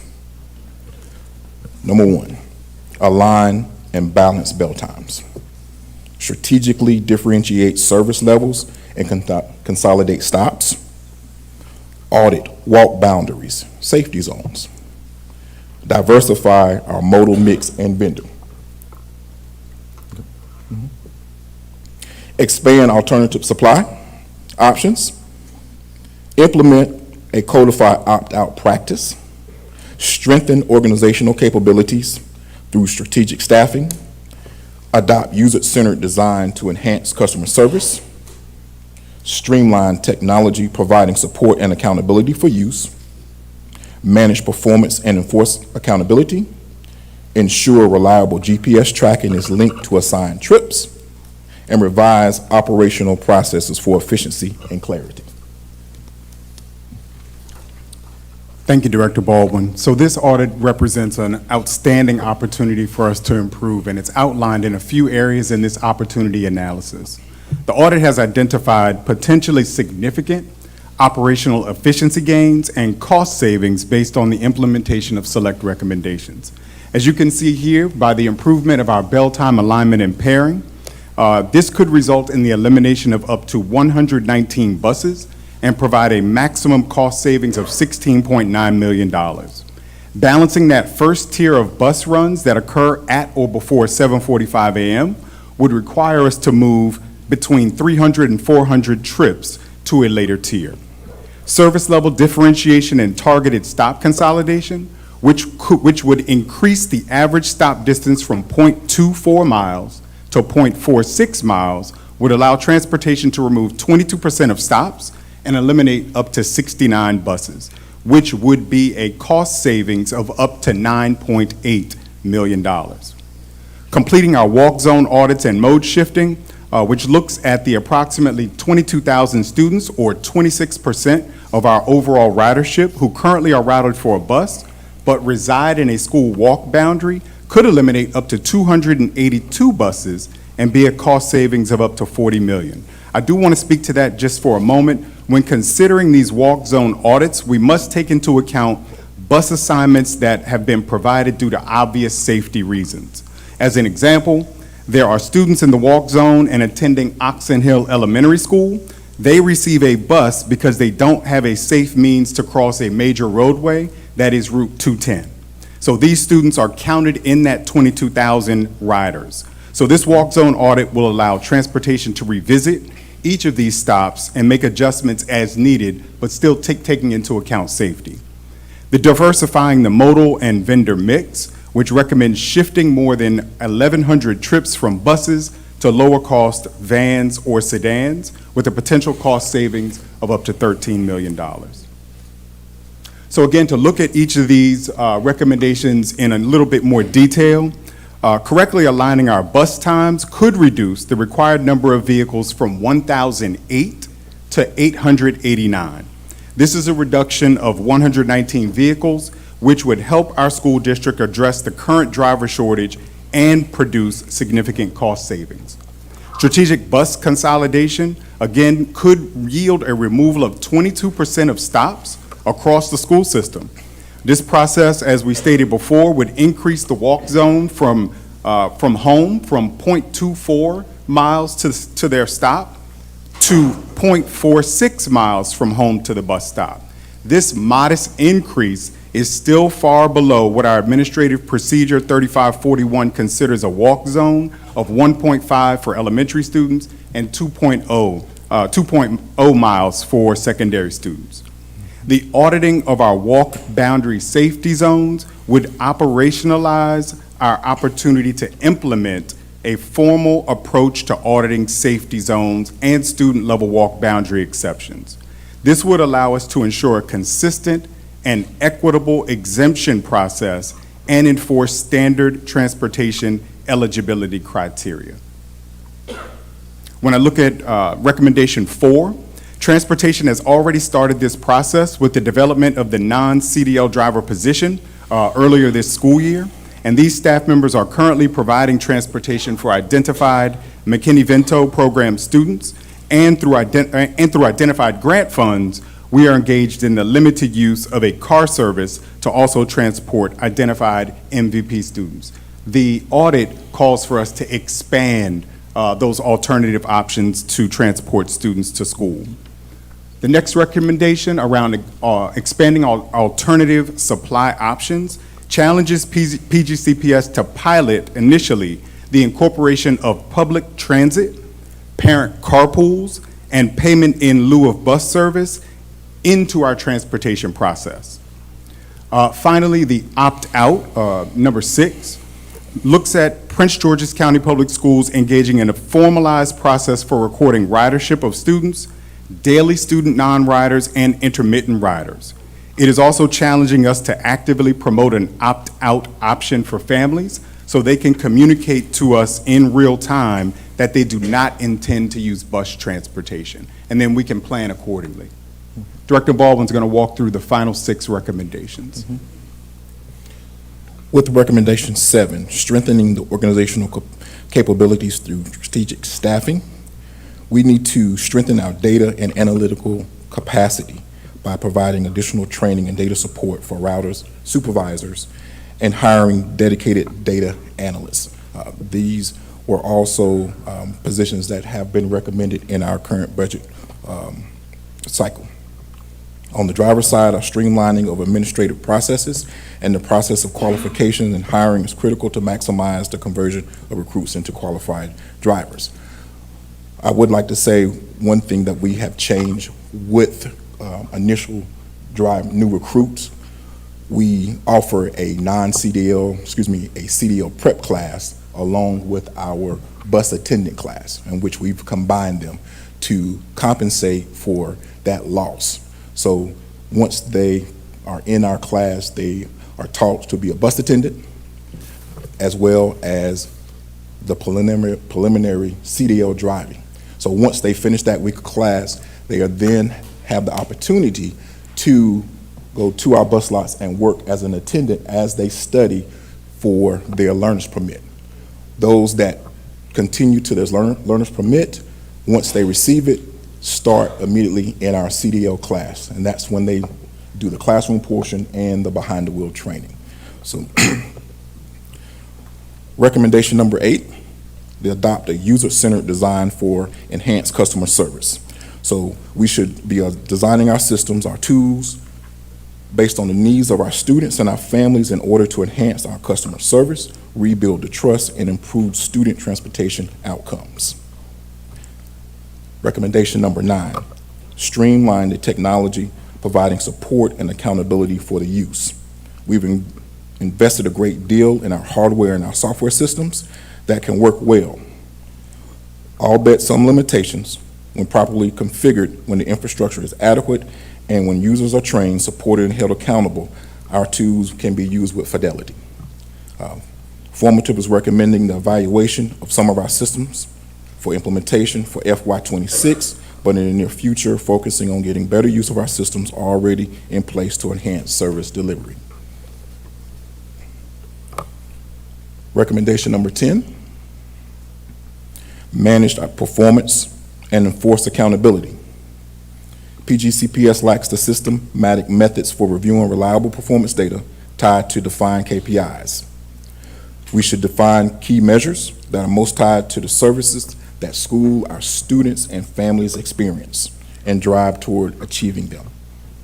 We need to instill the accountability across the department to get a top-level support for improving process compliance across functional departments like our enrollment and special education. Lack of the current procedures, many downstream challenges for transportation. Recommendation 11, reliable GPS tracking is linked to assigned trips. As a top priority, KPI, the district should prioritize measuring the tracking accuracy of our routes and trips in real time. We must ensure GPS data flows through the correct vehicle trip assignments and that the accurate and timely vehicle location information is available for families and schools. And finally, recommendation number 12, revise the operational processes for efficiency and clarity. Recommend a wholesale revision and redefinition of some of our key our key operational processes tied to our technology and data systems, improvements recommended above, but also that which can be implemented to a greater irrespect to any change in existing district technology systems. Any gaps, analysis to uncover other processes that may need to be revisioned for formal documentation. That concludes the recommendations, and now we open up for any. I'll turn it back over. And one last comment, I did want to say that we are certainly grateful to Superintendent House for initiating this third-party audit as a part of his 90-day plan. This process, with the support of Formative, has allowed the transportation team to engage in a top-to-bottom analysis, and we are excited about the positive changes and improved efficiencies to come. Thank you. Madam Chair, I will just end by saying that the proof is in the pudding. It's going to be important to execute moving forward, and I'm committed to work with our Chief Operating Officer and Transportation Director to ensure that as we move forward that we aggressively think through how we can move fast and ensure that transportation services moves in a direction that is thought of more positively. Thank you so much. We have 6 board members that have signed up to ask questions, 7 now. So we will start with our student board member, Rivera Forbes. Thank you, Madam Chair, and Oh, excuse me. 2.5 minutes. Thank you. Okay, go ahead. Okay. Thank you, Madam Chair. I only have a few questions. I also want to thank you for the presentation. It was very, very, very amazing and definitely well planned. So my first question is actually geared towards shifting bell times, well, the overall bell schedule of schools. I'm just wondering how that would look, especially with our current traffic of just our current schools that are next to each other. It's very, very, very congested, and I'm pretty sure many parents and members on their way to work can agree that it is hard to get through traffic with our bell times. So that is part of our conversation as well, and that is will be taken in consideration with any recommendations that we will share with the board or to the superintendent in that respect. So that is a point of notification that we do take in hand. Okay, awesome. And definitely looking at schools that, again, are right next to each other. Because Robert Goddard Montessori and Duval High School are literally right next to each other, and me and my brother somehow get to school at different times, even though we live right next to each other with 2 schools. So that would be awesome. And what does increasing the average stop distance look like? I saw that up, let me go to the right page, on page 9 for me with the service level differentiation and targeted stop consolidation. If you could just elaborate more on that. So currently, as I noted, the district policy for elementary is 1.5 miles and secondary is 2 miles. Right now, on average, the current walk-to-stop student is 0.24 miles, well under the district policy. So with that in hand, the recommendation was to increase that, where it's up to 0.46 or, up to a half a mile. So that would reduce bus stops, essentially, and that was asking parents and asking our students to walk a little further than the 0.24 miles that they're currently walking right now on average. And the one thing that I would add to that, when they talk about strategically differentiating service levels to consolidate stops, they're speaking to elementary stops may be a little closer as a differentiation, as opposed to a secondary stop that may be a little bit further. But the averages would increase based on what the director just spoke to. Thank you. Can you, second round, please? Okay. Okay. I'll do second round and I'll respond to that. Thank you. And to the administration, please try to stay within 2 minutes, and board members, please be succinct with your questions. We will go to board member Ms. LaSallier for, okay, she was second. Oh, it's you, okay. Board member Harris. Thank you, Chair. Thank you for that presentation, Mr. Baldwin, Dr. Coleman. Since I mentioned number 1 already, I'll move on to the next. Recommendation number 3, I'm hoping that there's some partnership between Director Morrison and the board's Climate Action Plan Ad Hoc Committee as we explore the options for safe walkable passages for our students, as well as looking at new boundaries. Recommendation number 7, I'll speak for myself, and one of my priorities as we think through strategic staffing for our bus situations, that we are not removing jobs and removing bus drivers through this. I know there is a shortage, but as we walk things back and look to cut down on routes, that's obviously one of my priorities. That's not a question, just a comment. The questions I have are related to recommendations 9 and 11. We know that it is a pain point for parents, as identified by the audit and public comment, for communications and knowing exactly where your bus is or where your child is, right? And we know this because we've heard it several times, and as a parent, I could only imagine. Has there been, in terms of improving the technology that we're using, has there been any collaboration with Dr. Zuckerman and his team around the technology used for these platforms? Right now, no. Okay. These platforms operate a little independently from any of our IT. I think right now the impact from Dr. Zuckerman's team primarily just talks about interfacing with our firewall. Yeah, okay. So from the interface of functionality for the school system and thinking through things like mitigative strategies that could be things like GPS redundancy protocols, GPS like time signal receivers, doubling your signal on some of the buses can help in terms of the communication problem. I just didn't know if we were using in-house sources to help understand the limitations of our software and then build upon that to have an actual mitigation for this problem. So let me just add, Mr. Harris, that before Director Baldwin came on board into this role, we did spend about a week on site at the Skyline Transportation Building, as well as our bus slots, working with TransFinder and the software application. What we found was it was not a network infrastructure issue. There was latency in the actual application itself for attempting to address a system of our size. So we had multiple conversations with TransFinder They've improved their application, and at this point, as the report recommended, we do have some training issues just in terms of using the tools that we have. So we'll continue to engage in that way.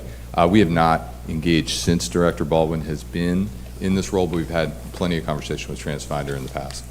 Okay. Thank you. I'll come back for round 2. Okay, thank you. Board Member Adam Stafford.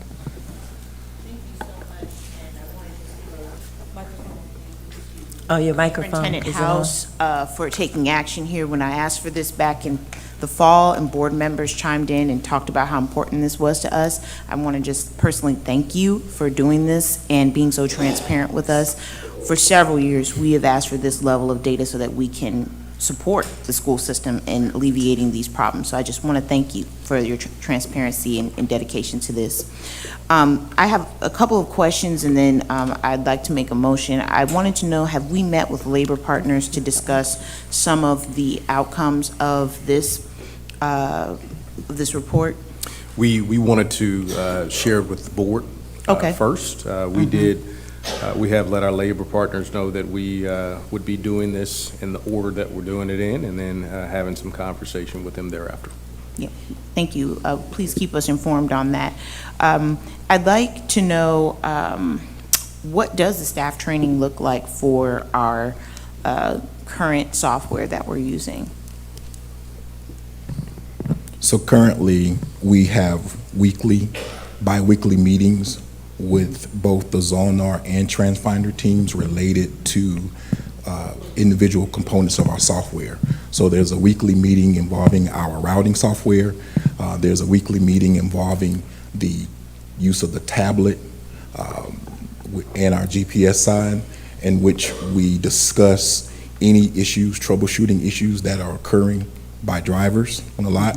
And additionally, the training side with staff that are charged with helping drivers troubleshoot the issues that occur on a daily basis. Okay, so there's some bi-weekly training support that's happening? Yes. Okay. I just wanted, because they mentioned that in the report, and I just wanted to get an understanding of where we stand now. And I'd like to just make a motion, if I can. I move that the administration present us with a plan for next steps by our March board meeting, and this can just be simply what can be done this year, what can be done next year. Very simple. What's next? This has been an extensive report. We know that you can't do everything right now, and there has to be some context to this based on our current situation. I know you're going to take it and digest it a bit more, but just giving us kind of a roadmap that we can share with communities of what they can expect by the end of this year or early next year. Second, Jocelyn Robb. Okay. Board members, this was a discussion item. I did not think the superintendent brought it to us for an action, did you? Because I figured by the end of this, you're going to tell us your plan, right? By the end of this discussion tonight. We were sharing the recommendations as a whole. We will be prepared, whether that's next meeting, to come back and share specifics in terms of timeline. Okay, we'll entertain the motion. You seconded, right? There's a motion on the floor for the superintendent to bring back what date? March 21st. An action plan on March 21st. It's been moved and seconded. Any discussion? Well, now I've got to start. No problem. There's a motion on the floor. It's a motion on the floor. Go ahead, what did you say? I just want to make sure our lights are still in the right order. I have the lights and I have that down. Trust me, I have it right here. Are you for discussion? I have it Because that right was here. number 7. But we need to discuss this motion now. It's shifted to a motion. Okay. So we need to discuss the motion. I need you to raise your hand. I did. I thought you recognized. I'm sorry. No, we're discussing the motion.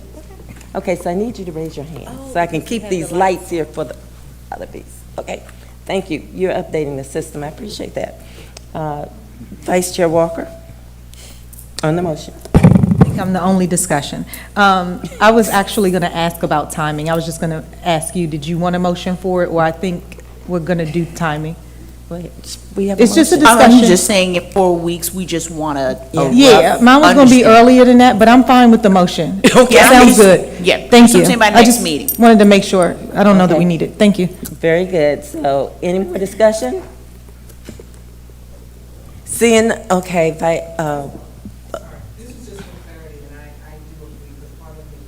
you need to turn your mic on. Thank you.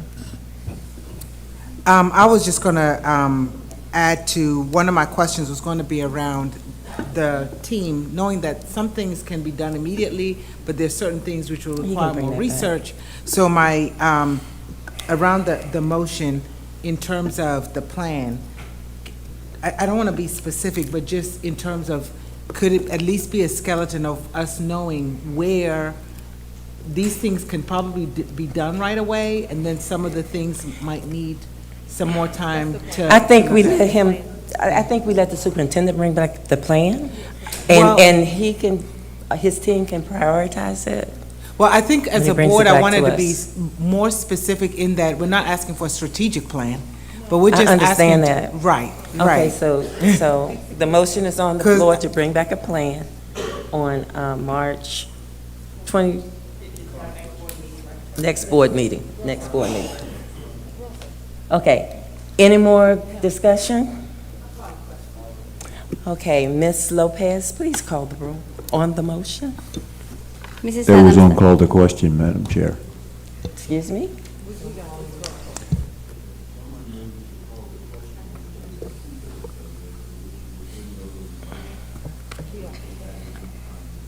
Okay, can you withdraw that and we just go vote? Rescind that, please. Rescind that.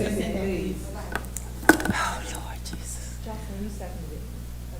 No, she made the motion. Who seconded? Did anybody? She called for the question, and he says it takes a 2/3 vote. And now we have to vote on that. Yeah. Okay, she said it wasn't seconded, so we're good. We're good, it wasn't seconded. Now we can vote. Ms. Lopez, call the roll on the motion. Mrs. Adams Stafford. We're voting on the motion for the superintendent to come back at the next board meeting with a plan on implementing this implementation plan. Thank you, sir. Okay, please call the roll. Mrs. Adams Stafford. Aye. Ms. Buster Strother. Aye. Mr. Briggs. Aye. Dr. Harris. Aye. Mr. Jackson. Aye. Mrs. LaSalle Frazier. Dr. Sipora Miller. Aye. Mrs. Rout. I vote aye. Ms. Walker. Aye. Ms. Rivera Forbes. Aye. Mrs. Mickens-Murray. Aye. There are 9 votes in the affirmative. The motion is carries. Thank you. Okay, now back to Dan. asking you questions about the, Madam Chair, yes. there's a total of 10. Okay, thank you. Thank you. I'm going to look at you now. From now on, you put your hands up. Okay, appreciate it. Now we go back to the order, and it is Ms. Rout, Board Member Rout. Thank you so much, Chair Mickens-Murray. I too would like to echo Board Member Adam Stafford's applaud to Superintendent House. I think this was the first thing that, as he came through the door, our families really, really advocated. And so thank you for prioritizing this. I am just a little concerned with the number 3 analysis of walk zone audits. I just would like to see us to be very careful as this situation with walking is very sensitive to some communities due to the tragedies that we have faced. And as a safe passage advocate, I would be remiss if I did not speak to that. I would also like to see in this walk zone audit, when it is conducted, to be able to identify some of the things that is in Maryland Code 4-205 that looks at recommending traffic safety officials and the State Highway Administration for the posting of caution signs near the sites of schools and school construction. I think that in hearing from a lot of parents overnight, They would really like for there to be an intentional partnership with State Highway when we are looking at these walk zones. Given the 210 situation, our parents just want us to be very careful with that, and so that is my request. I'll come back for my second round. Thank you. Next, we have Vice Chair Walker. You? No, I have a number here. Thank you so much. Thank you. I'll echo, amazing study, very clear. I do see the dollars that's attached, and for the crisis that we are in, we would absolutely love to have these savings. My questions are around number 2, the increased average stop. While I am a fan, I'm a proponent, I just want to double check as in your analysis, if you can just take a look at the elementary school level, because we want to just be very careful of our younger kids, especially. And then inside of, that goes also with the walk zone audits as well, just making sure that they are very strategic. Also with partnerships, if we can also partner with our local police station, police department, who is responsible for our crossing guards, because that's a lot of the questions that we're also getting. So just a collective effort across the agencies that are responsible for crossing guards, safe passages, et cetera, because they don't fall within the school system, but we need our partners up front and aligned to what it is that we're working on. And then the next, for the align and balance school bell times, I am also a proponent of that. So as we look to streamline the operations and take a look at our overall traffic as related to that, it would be great to know if it's still in line with what we have outlined here, if it still remains the same. The last thing that I'll say is, as I was reading through this, I noticed that the streamlined technology piece, I also struggle with the technology that we have today. So inside of that, if there's any additional funds that are required for that, if you can come to us in partnership with, I believe, inside of our Dr. Zuckerman's department as well. Thanks. I do have, the last thing I'm gonna say, so I don't have to have a second round, is these vans, the partnership with our vans. We've tried this a number of times. I saw that it was a recommendation in here. We've tried it a number of times, and if you could just come with the plan and make sure that it's an executable plan, that would be amazing. That's it. No second round for me. Thank you. Board Member Jackson. Doing so. First, I want to say thank you for the audit as well. Echo my colleague's statement. So I had a question when I was reading the actual report, not the recommendation, but the report.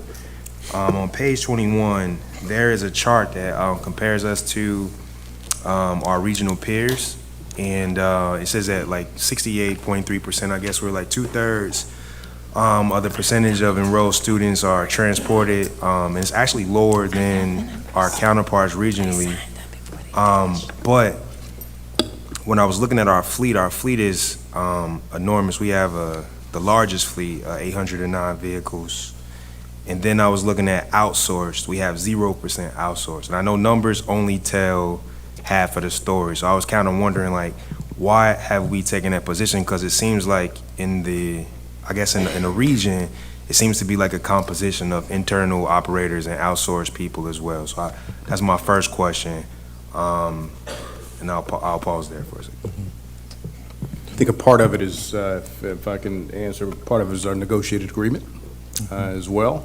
Dr. Coleman, any other comments here? Yeah, absolutely. That's what I was about to say, because some of our neighboring jurisdictions use contractors instead of negotiated staffing that is on the payroll of the school district to provide transportation. So that's one of the major differences when you look at the percentage of outsourced buses versus, and ours is 0, because we use all of our partners who are actual PGCPS employees.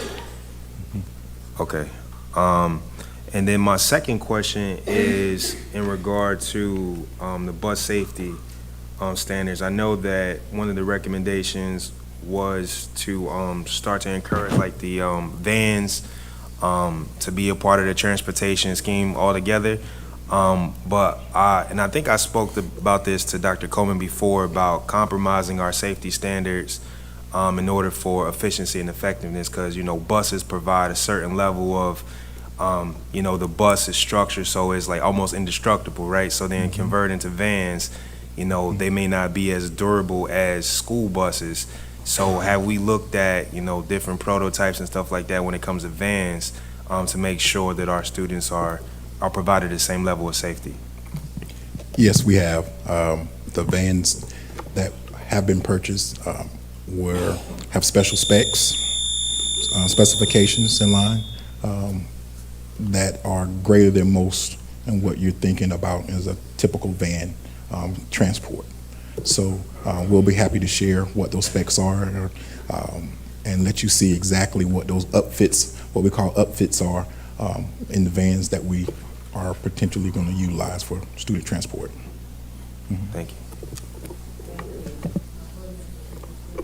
Thank you so much, Chair Mickens-Murray, and thank you to everybody who worked on this audit. And where I'm going to go is more around how we can convey the changes to our stakeholders, particularly our employees in the Transportation Division and our parents around their children being safely transported to school or walk or ride their bikes to school. That, I have compared this to the December 21, 2011 audit, and let's be honest, we've been talking about the bell times and made many task forces on transportation for years, and this district has been unwilling to change them because every school community has a reason why they think their bell time shouldn't change. And I think what we're facing here is this is one PGCPS pull off the Band-Aids all at once. Everyone's going to feel some pain,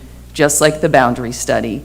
And we know what that boundary study took, and it took everyone accepting change. And some families, their children did move to another school, some families didn't, some children now walk to school, all kinds of changes. But this system has not been willing to do that. And we did it again in 2019, and the one thing we didn't change after 2019 was the bell times. And so I think we have to be really honest with ourselves about why some of these issues that we could have. This report that is actually quite good, has just about everything in today's report minus no technology back then. So we have all this great information around technology. We have legislative change we have to work on. And the other thing I would say, I actually was a little surprised at the emphasis on cost savings, because what this board didn't ask us to find ways to save money. This board said, take all the money we have for transportation and do it better. And we want to see our bus drivers paid. They've explained to us that we are not paying them the 8-hour days, that there are benefits in pay for our team in transportation that we haven't funded, that the cost to transfer to these safe, walkable routes, huge costs to the county and state and us, because we're going to have to staff it. There's going to be people keeping our kids safe. I mean, if we create our own crossing guard program or the county. So I didn't particularly care for this being positioned as savings. I don't want it to come back to us. You said you're going to save $80 million on the transportation department, when we're saying, no, we need to transfer that $80 million to fix the transportation issues. So I would really like some drawing back from that. Thank you. Thank you so much. Did you want to respond, or you were just commenting? No, I just... Okay, we're good. Just have things to say. Board members of Pura Miller. Thank you so much, Madam Chair, and I echo my colleagues' sentiments. Superintendent House, thank you for acting quickly on this and ensuring that we had this audit, and it's really provided us a detailed overview of where we are and recommendations. Probably all of my questions have been asked. The only one that I want to touch upon was public transportation. I believe somewhere it talked about just considering options for public transportation. And I just want to put out there the liability factor with that, as we consider that as an option. I'm not saying that we shouldn't think outside the box, but at the same token, as we look at some of the possibilities, if a student is on a bus, on public transportation, and something happens, who's responsible? I believe it's still us. So just looking at those options and considering the liabilities that go along with them. No comment? Thank you. Okay, we will go to our second round, to our student board member, Rivera Forbes. Thank you, Madam Chair. I wanted to respond to what was said to me earlier about the prioritization of the bell schedule. I definitely loved hearing that it's being prioritized. I think that's awesome. And then increasing the average walking distance. Many board members have already touched on what I was going to say, but essentially, just to wrap it up, I definitely think that's something we deeply have to look into. Again, just going into the many situations we have faced this year with students and our crosswalks and having the proper protection there for our students. And taking into mind that many of our students are young and it's not safe for them to walk on Prince George's County crosswalks anymore by themselves, unfortunately. So we definitely have to look into that. And the second thing was, I did see that the GPS option would also be there as well, just making sure tracking buses would be easier. But I know the bus app still has glitches, and most of the time it doesn't work at all. You can't track your bus, or you won't know where your bus is coming from. So I asked that be prioritized as well, which I'm pretty sure it already is already, but definitely being looked into to make sure students have better accessibility to it, because they don't. And I don't know if it's something we can get on the Clever platform, but I think that if it's possible to get it on there, that would be awesome, because again, it would be more accessible for students so they can track their buses during the day. And my last thing was the opt-out option. I think that's actually a good idea. I'm surprised it wasn't implemented before to track if students will be using busing routes. So that's definitely great. And again, as I said way back when we first started this, I really enjoyed this audit. I got to speak with the auditors, so that was an amazing experience for me alongside other students. And I'm happy to see that a lot of the advice we were giving, the recommendations we were giving as students, were taken into consideration and prioritized. So thank you. Thank you. Board Member Adam Stafford, second round. Thank you so much. I just wanted to reiterate that I'm really hoping the collaboration with our bus drivers, Local 2250, a lot of the challenges that they've raised really came out in this audit, so I'm looking forward to hearing more about that. You know, I'd like to hear more about our plan for working with the county council, specifically on the need for sidewalks. As you know, in this county, we really are facing a pedestrian safety crisis, as many areas are unpaved and do not have sidewalks, which, while they may appear to be walkable, they're not, especially for young children. And so, you know, this is the time for advocacy amongst the council. I know our county council chair has really been pushing for all elementary schools, at least, to have walkable neighborhoods. And so I just want to know a little bit more about what our plan for advocacy would be around that, sidewalks. I think it goes back just to communication and making sure that we're at the table. And I can assure you that Dr. Coleman and our team will definitely make ourselves available, reach out, do whatever it takes to have those conversations as we move forward with our recommendations that we'll bring to the board soon. Absolutely, and if there's anything that we can do to support with advocating that they make sidewalk development in school zones a priority, please let us know how we can help you. Thank you. Thank you. Board Member Jackson, second round. Go ahead, Jackson. Go for it. Okay, cool. Thank you again. I just wanted to follow, I guess this is maybe not a question, but more of a statement. When I was reading the report, recommendation 10, I just want to read that first line where it says, PGCPS staff lack systematic methods for reviewing reliable performance data tied to defined key performance indicators. I found that statement like very disappointing because it's like every world-class organization measures their performance, like from the private sector to the public sector. And for us, it may be, I don't say we don't have any KPIs, but not having like accurate KPIs that measures, our most critical asset, which is our students, getting our students to school. The whole system, the whole enterprise is predicated on having bodies in the building. And so us now having KPIs around that was alarming to me to see that. But I know that this was a challenge that was inherited, like it wasn't something that you created. So I just want to urge you and just request, could we make this a priority to get performance indicators that kind of tell the story and where we can measure the success of our transportation program. Thank you. Thank you. Board Member Rowell. Thanks so much, Madam Chair. Superintendent, I would like to know more. I know back when you talked about this audit, you also talked specifically that as we identify different adjustments that need to be made, we will make them. And so I would like to know more about the adjustments that you have already made prior to today. I know in particularly there have been improvements in communication. Can you expand on some of that? Sure, I'll defer to my Chief Operating Officer and Transportation Director to share what some of those immediate improvements and steps that we've taken thus far.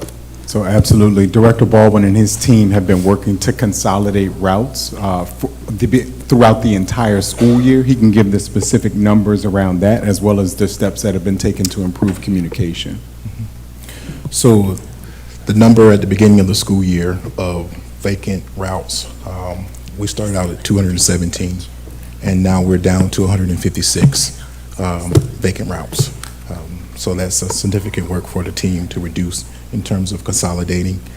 We have increased the communication efforts with the Stop Finder app, as well as the flyers to explain how to use the app, what are the capabilities, the features of the app that we have included now in terms of drive path.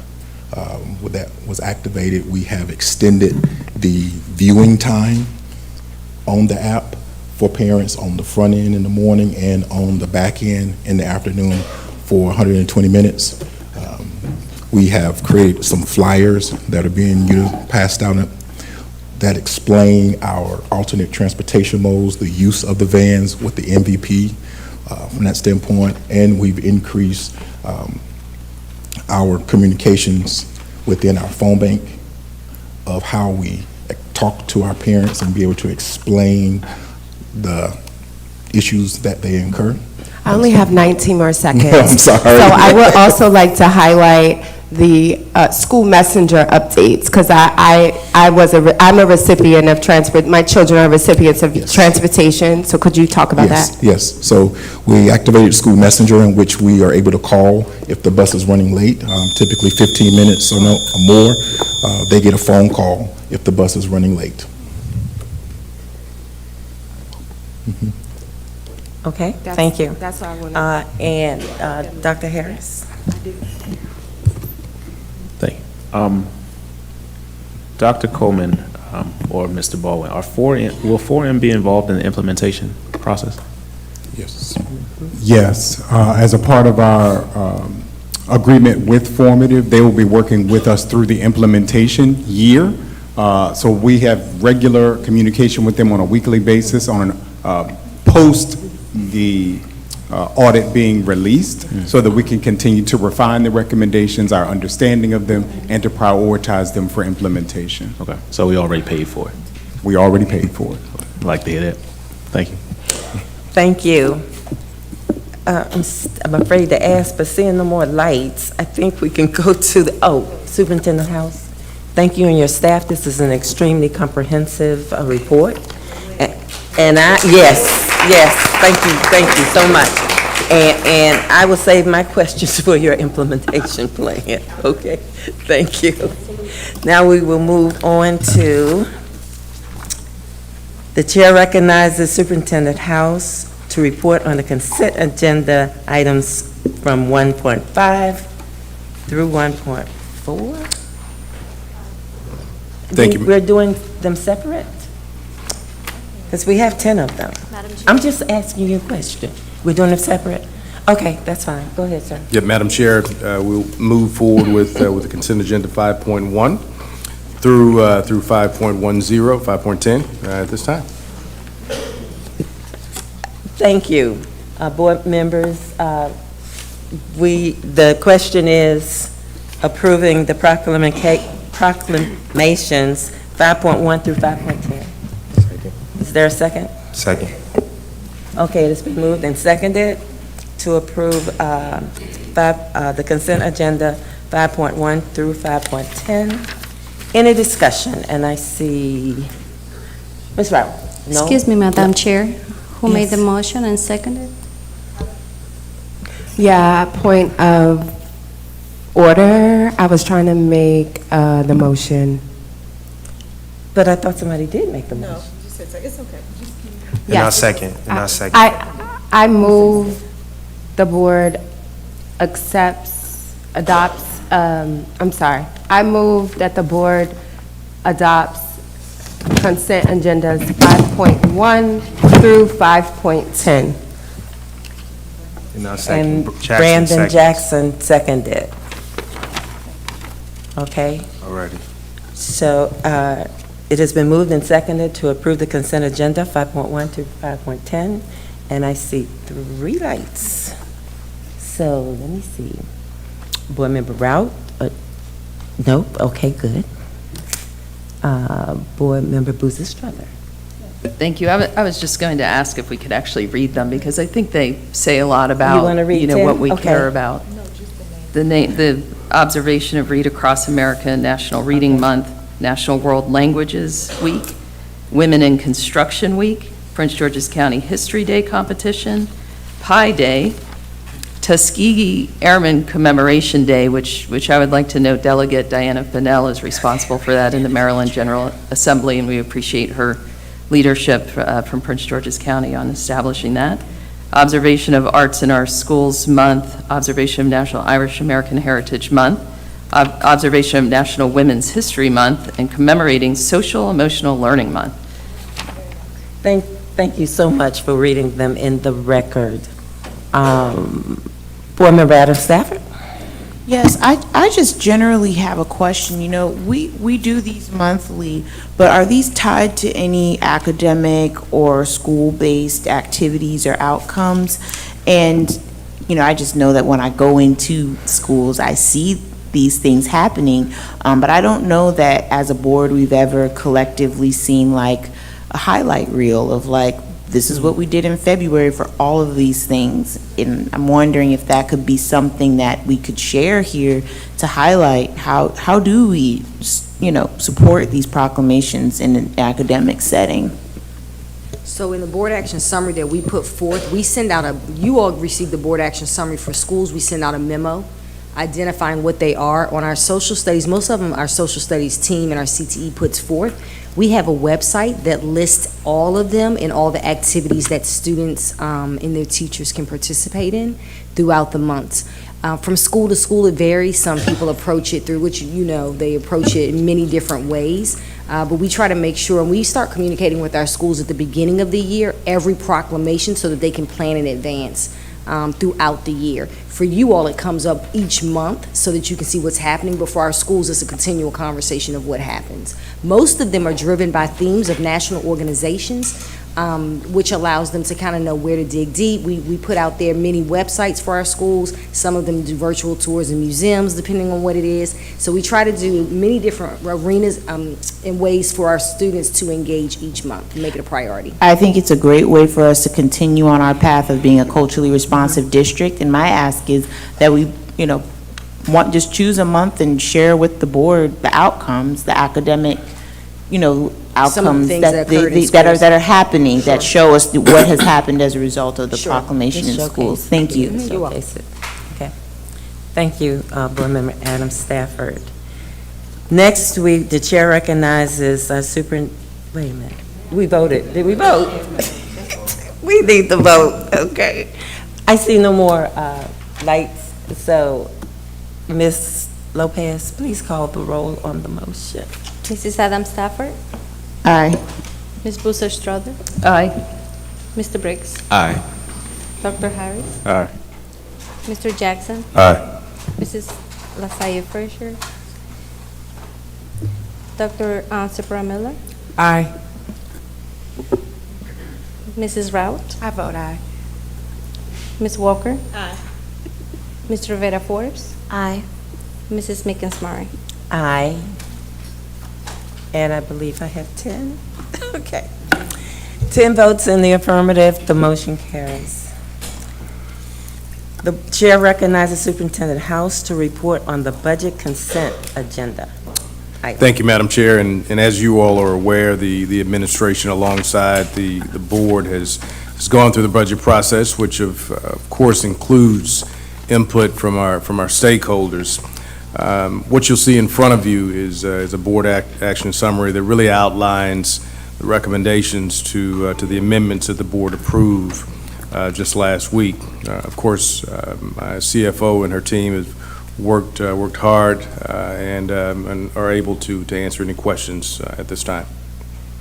Okay, board, I need a motion on the budget consent agenda. Motion. I moved. Motion to approve item 6.1, requested operating budget. Thank you, I was looking for. I second. That's Mr. Harris. And the student board member seconded. Okay, it's been moved in second to approve the fiscal year 2025 Board of Education requested operating budget. Is there any discussion? And I see Adam Stafford.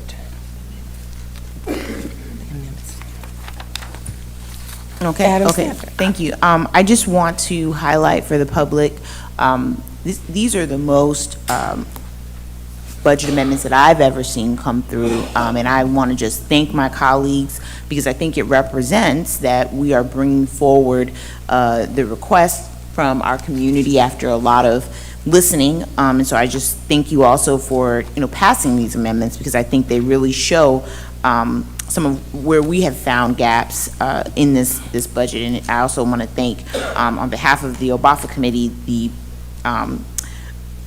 CFO and her team for really working to, give us all of the information as it develops around this budget. So thank you so much.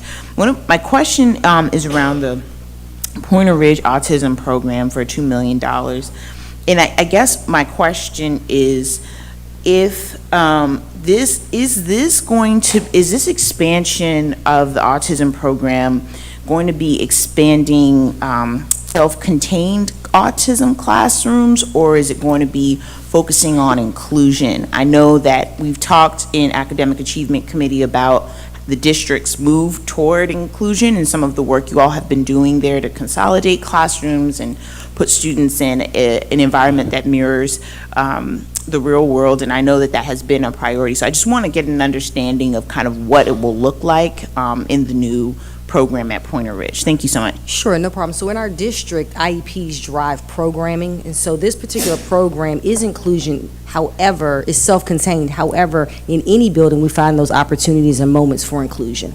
That's driven by a student's IEP. It could be in their special classrooms, or it could be, you might have a student who's in a self-contained autism program, but their mathematics skills allow them to be sometimes in an inclusive environment. So that's driven looking at each student and looking specifically at where they are.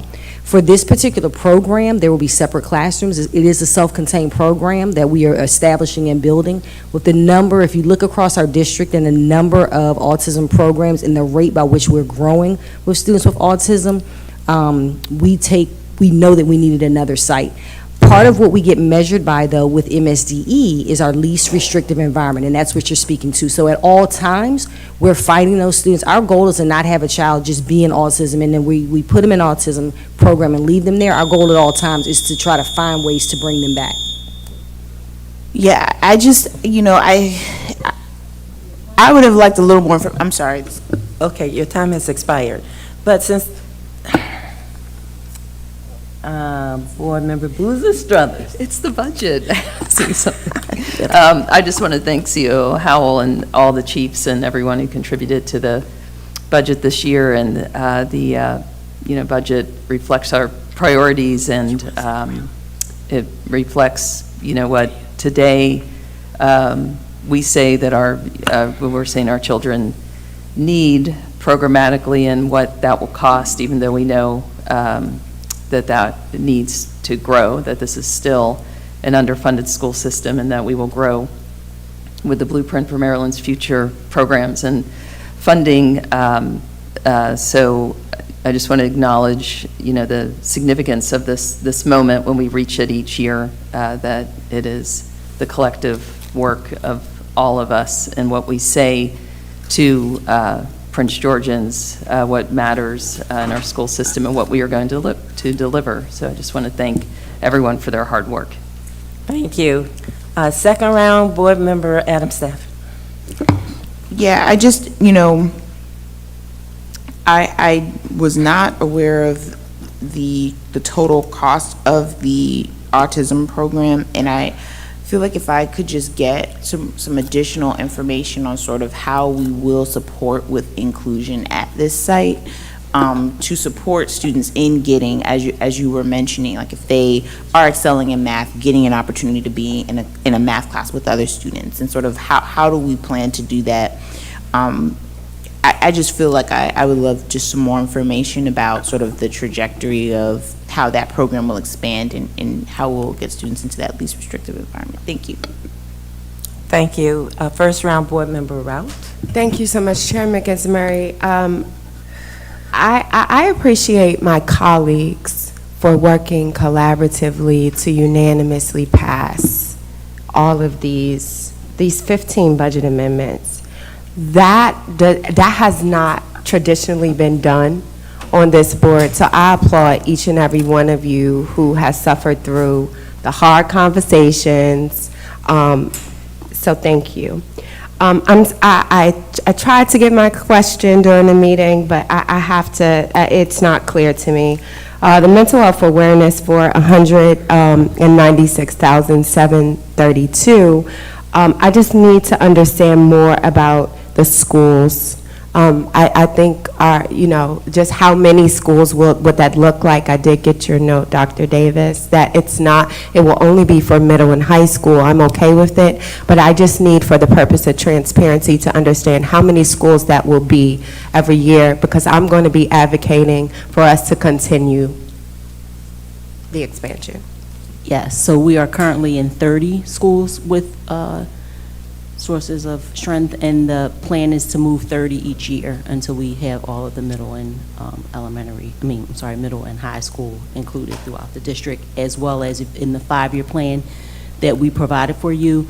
The 30 that we have right now are under 2 grants, and that's how they're being supported, not out of the operating budget like these schools that will be moving forward, but 2 of those grants sunset in year 4 and year 5, and so we also, in that 5-year plan, included how will we continue to support those schools in the upcoming budgets when that grant sunsets, and then we have to continue to support those schools as well. So that 30 will be included as we grow out.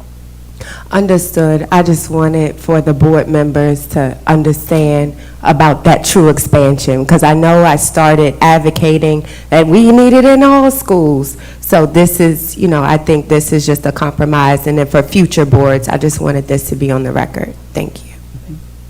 Thank you. Seeing no more lights, Ms. Lopez, please call the roll on the motion to approve the budget. Mrs. Adam Stafford? Aye. Ms. Busa Strother? Aye.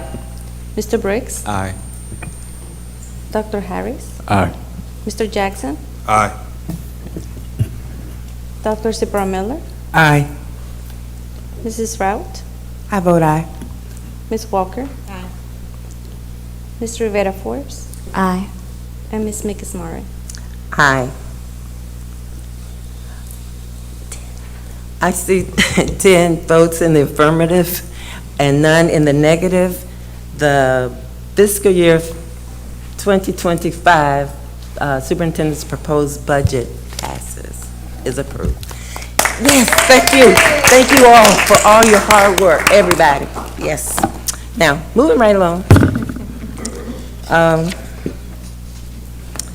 The chair recognizes Superintendent House to report on the school year 2025 2024-2025 calendar, agenda item 8.1.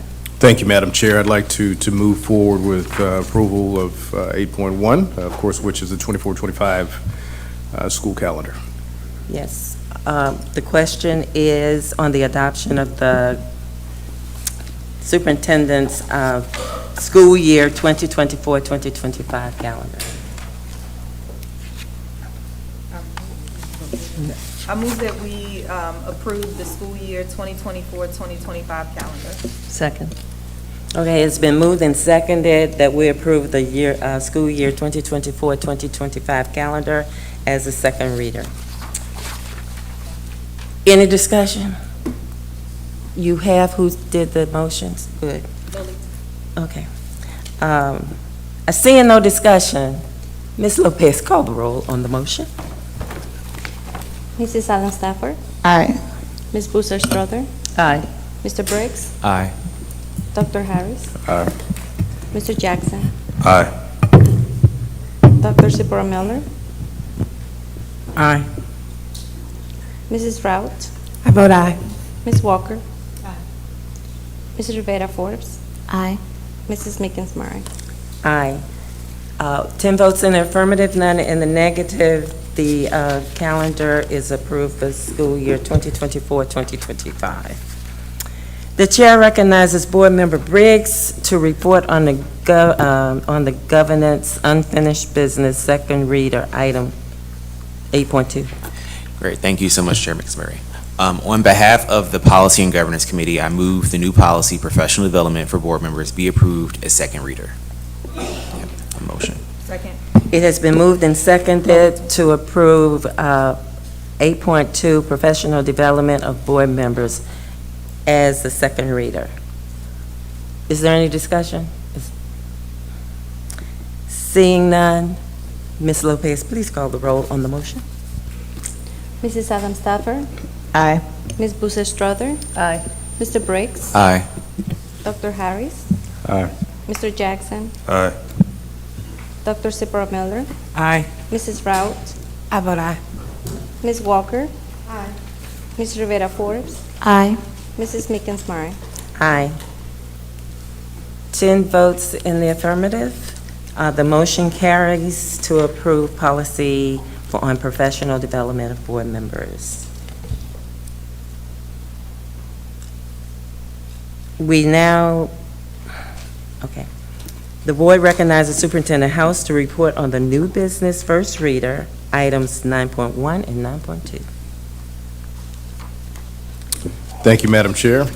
We will move forward with the renewal of the Imagine Foundation at Leland Public Charter School this time.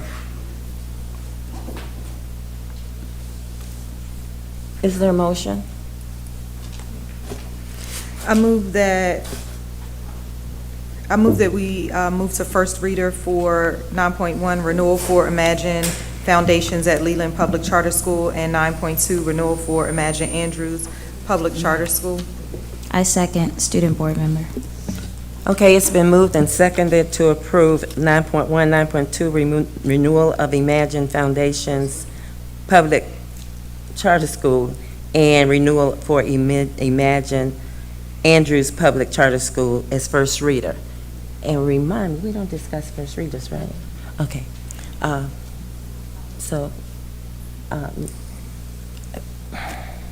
Zipporah Miller? Okay, that's what I wanted to clarify. Okay, we'll have them on second reader when they bring them back. Okay. Ms. Lopez, please call the roll on the motion. Mrs. Allen Stafford, Mrs. Allen Stafford, This first reader, Ms. Adam Stafford.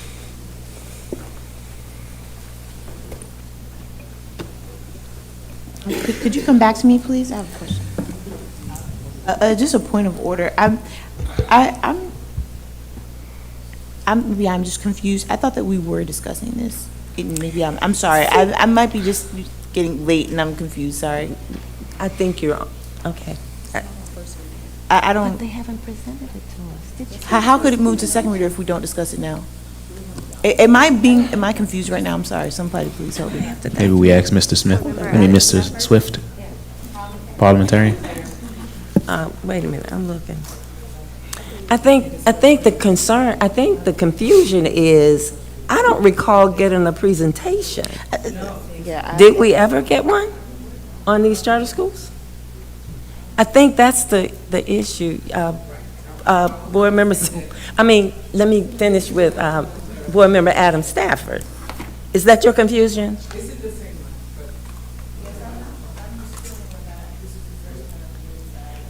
Me too. We're asking now. That's what we're asking. Superintendent House? No. You're not giving us a presentation? Are you giving us a document? Did you give us a document to read? Madam Chair, these are for the renewals, and there are Chief documents. of Staff, Board, go ahead. These are specifically for renewals only? I know, but we had questions last year, so I just want to make sure. So we probably need to read it. There are, Madam Chair, Go ahead. there are documents associated with 9.1 and 9.2. Okay, all right. Board members, it's a first reader, and I would say come prepared with your questions for the second reader, yes. So this point of, I don't know the clarification, I'll just ask the question Mhm. to you, Madam Chair. Some of the question involves the challenges, so if they can, maybe I just didn't see the documentation because it's. Well, we can vote it down. Pardon me? We can vote it down. You don't have to vote for it. Well, no, I To bring just it want to back. get the information. I don't want to vote on Well, something they said if we it's have not. documents. Do we have documents? So can we ask for the additional information so that we can at least review Madam it Chair. before the next Yeah, meeting? yes, sir. I know I'm wrong, but go ahead. Madam Chair? Discussion is Hold permitted. it. The parliamentarian is speaking. Discussion is permitted on first reader. Oh, then we can ask questions on first. Where did I get that from that we couldn't? I'm so confused. Madam Chair, I stay confused. Go ahead. may I just share a reminder that the questions that are submitted today, we will share them as a follow-up item on board docs. Okay, the Chief of Staff is saying questions presented today, they will provide them on board docs. But let me say this, so that we can be clear. Since I've been here, we've had a presentation on these charter schools before it gets to first reader. And I have not seen that, and I think that's the confusion of the board. So I think it would be helpful if you might want to pull this and bring it back. If that's the will of the board, we can do that. Okay, thank you. Appreciate that, Superintendent. He's Are we going, on a they're pulling timeline? it and they're going to bring it back. But When are you how- going to bring it back? We're on, excuse me, point of order. Are we on a timeline for the approval? So I just want to. Does that have to be done by a certain time? We're looking into that right now. Okay, thank you. In the meantime, I have some questions I can ask. Okay, then let's ask your questions. Okay. I have lights and you're Thank you. there. And they're so- I have represented. questions. So I do remember, and again, having a presentation would help me to sort of compare, but I know that one of our questions was really around their math scores and their ELA scores over time. And so it states here that the proficiency rates exceed those of PGCPS when, by how much, what years, what are they growing in? Strong student attendance, I'd like to see the numbers. What is the data? It's saying here that their board, it says the board is out of compliance with its bylaws. Whose board? Our board, their board? This is unclear to me.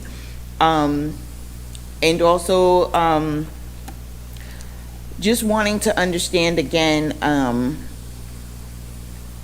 just the parent demand. I mean, have they presented like any type of survey or a wait list, or what has been presented to the charter office to demonstrate the demand? And I certainly would like to hear from folks from the charter school and the charter school network. Thank you. Thank you. Yes, we can get that information to you. So I'm taking your questions now, and then I'll get the charter office to respond. Okay, Board Member Saporman. Thank you. I think two of them have already been asked by my colleague in terms of, this one is the one for Leland, Imagine Leland Public Charter, where it speaks on the challenges about the achievement in elementary mathematics. It says that they have developed and they shall develop and implement an academic improvement plan. It would be advantageous to see where they're going with it, because it's not clear whether it's teacher expertise, whether it's the resources that they're using, whether it's the curriculum. So to know what was the challenge and what have they put in place in order to address what has been contributing to the decline in the mathematics scores. The second one would be regarding the budget. If they've submitted a budget that's not balanced, where the expenses exceed the revenues,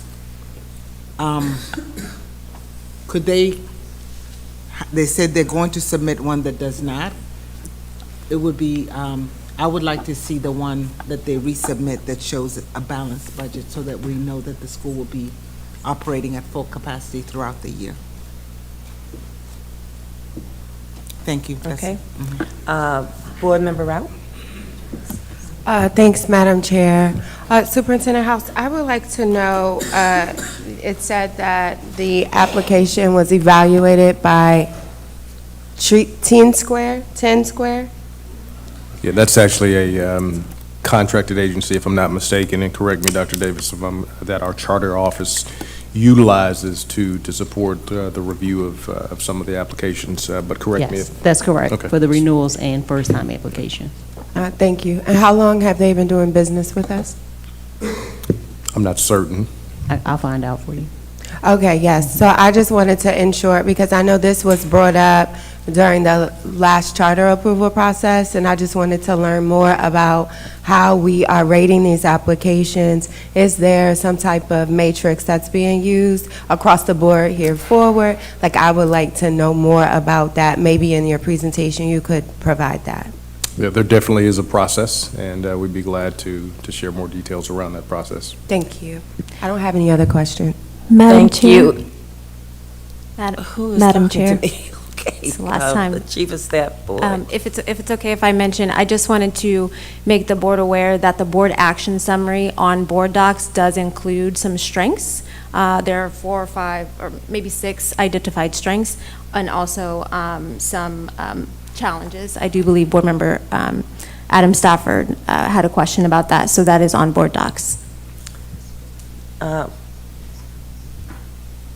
Vice Chair Walker? First, I'm so appreciative to have our Imagine colleagues out there. I see District 9 Principal of Imagine Andrews, and also I think that there's also our Imagine Andrews office overall represented. One of the things that I was looking for that I didn't quite see, I know it exists, but we used to have red, yellow, green where we could easily see the met or didn't meet expectations, so that as you do the presentation, it's really quick to be able to see where you are. It helps us to ask questions very readily, and for you all just to go ahead and give it back for a quick vote. And the last one that we've seen is between 2018 and 2023. So I'm sure it exists, but when you come back and be able to do that, it just expedites the process and allow us to download it, so that then we can easily see where you are meeting the standards and what work needs to be done as we renew the charter. Just wanted to help give you guys a little bit of perspective on that. Thank you. Seeing no more lights, I'm going to give the chair to Vice Chair Walker. Okay. Dr. Zipporah Miller? Okay. Superintendent House, I believe we need a presentation when you bring it back before you ask us to take an action on it. Because I recall, and I'm not specific about the schools, but I recall that we had some concerns, and we wanted those charter schools to do some course corrections. So we need to see that. So I would hope that when you bring it back, your charter folks who have been monitoring stuff will be here to talk to us and address questions. We'll make sure they are. Thank you, appreciate it. Now, I have 2 more lights to support. Okay, and Dr. Harris? Do you have your light? Oh, sorry, my light was on from earlier, but just clarifications from my colleagues. As a member that had charter schools up for renewal in the last cycle, the first reader process is that they give us the board action summary. We read through that. We do ask questions around the board action summary. That stoplight chart you're referring to, Vice Chair Walker, is in the presentation, or has been historically in the presentation that comes at second reader. Correct. So, yeah, that's all I was going to say, but earlier. No, I appreciate that. Thank you. Board Member Rout? Yeah, so in the presentation, given I'm the newest member on the board, if we could just maybe pull the last evaluation and provide that as well when there's a presentation to us, that would be helpful. And then I also wanted to know more about the timeline. I just have a feeling that it's been given to us today for a reason, and I just wanted to check in before we leave. Do we have, because there is a timeline that we may be running up against, where we may have to approve a first reader today. I just don't want an administrative oversight. So if I just wanted to request that we just look into that while we're still here. It is being looked into as we speak. I thank you. Second round, Board Member Harris? At Superintendent House, one thing that was really helpful last time during this process is the charter office actually opened it up to board members to participate in some of those interviews and have smaller pod sessions for us with the charter schools, and that was pretty helpful for me, at least being a board member who was evaluating some of their schools. So just a suggestion for you and your staff. Okay, we appreciate that input. Okay, so now we're just waiting for it. Or should I go on, and if they find the information, you'll give it to us? Sir? As soon as we get the information, we'll share. Okay, thank you. So next, the chair recognizes Board Member Briggs. Thank you so much. So the Policy and Governance Committee met virtually and discussed the public comments on the following policies. Revised Policy 0105, Parent, Family, and Community Involvement. Point of order. I think there's uneasiness over there from our board staff. Oh, I'm sorry. Can we pause? Oh, thank you. Madam Chair, there was a motion and a second on the floor. Yeah, but he put, No, we have to vote it I up thought or the down. superintendent, I think we table it. The parliamentary Postpone it. Postpone it. We Postpone postponed it to the next meeting. We're postponing it to the next meeting.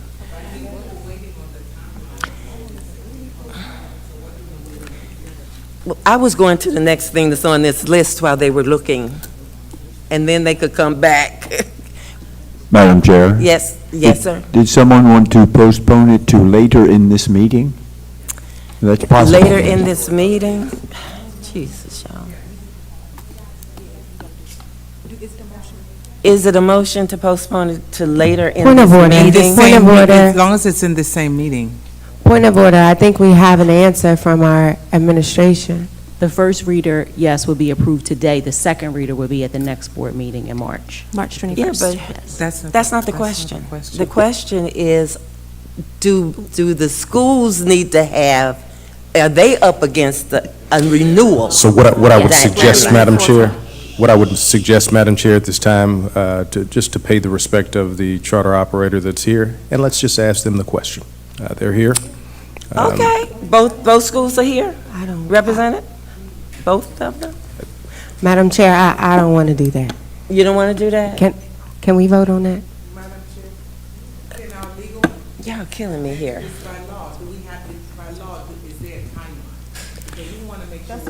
That's I would what like we're legal trying to advice. find out. And seems like the people that would know that are the people in the school. It needs to be renewed by Because- June 30th. Sorry. Right, okay, so I thought we had that kind of time, so we have time to postpone this and have a presentation. And the charter We just office wanted could to be in make the sure, room. Madam Chair. Yes, Just thank you. I a know, I point of appreciate clarity that. with, thank you. Do you want the Appreciate- presentation before the first reader or at the You second can reader do like it- it's you normally can- been? You can do the presentation and we do the first reader at the same time. I'm understanding tonight that that's not a problem. The problem for us is that we have no one to discuss stuff with. Just reading it is not sufficient? Madam Chair, we will bring a presentation to you. We were following what has historically been true. First reader, you have a board action summary. Okay. And next presentation, or next board meeting, you will have a presentation. Thank you. Dr. Sapora Miller.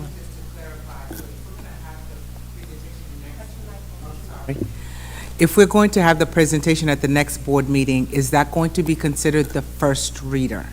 No, Board Member Dr. Miller, it will be considered the second reader, and you will have a presentation at that No, time. because we haven't voted on the first reader, so it would not be the second reader.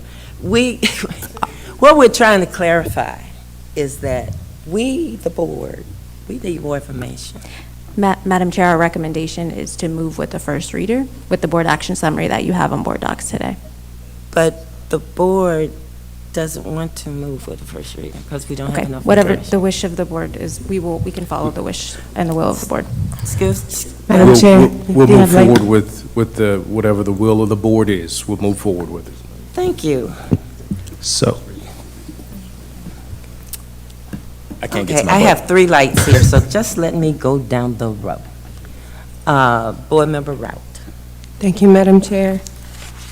I move to postpone the first reader for items 9.1, renewal for Imagine Foundations at Leland Public Charter School, and 9.2, renewal for Imagine Andrews Public Charter School until our next board meeting. Second. It has been moved and seconded to postpone 9.1 and 9.2 until the next board meeting. Any discussion? Am I going with the lights that are here? Oh, let's start all over, please. Is there any discussion about that motion? I do. Okay, Vice Chair Walker. Yes.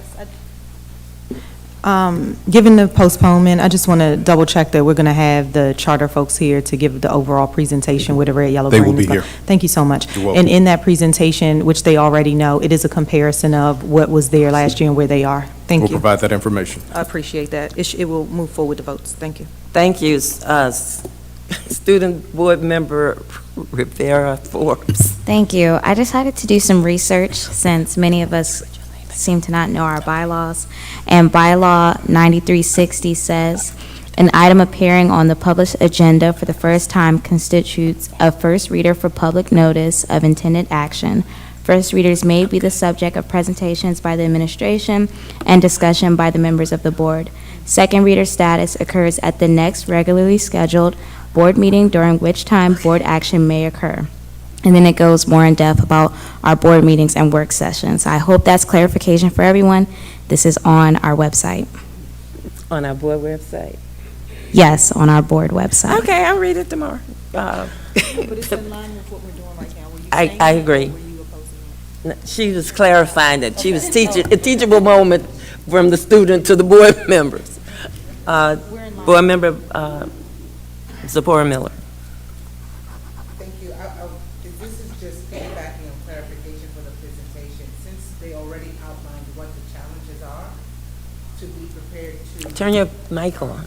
Since that challenges have already been outlined and we see them, to be prepared to discuss those challenges in the presentation so that if we Okay. have further Yeah, questions, we're able to ask the questions. Yes, sir. You accept that? Okay.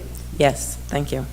All right. I see no more lights, no more discussion, so we will vote on the motion to postpone 9.1, 9.2 to the next board meeting with the presentation.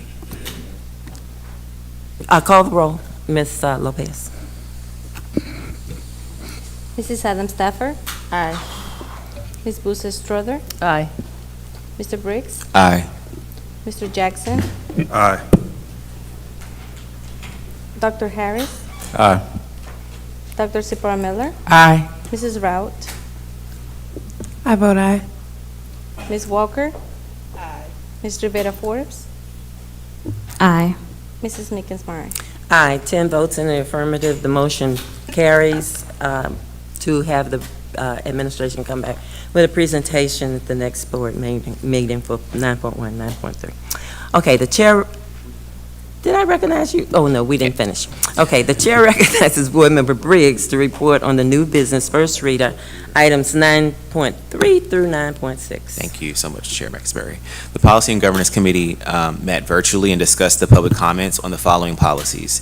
Revised Policy 0105, Parent, Family, and Community Involvement. Revised Policy 0117, Information Technology Services, Information Security.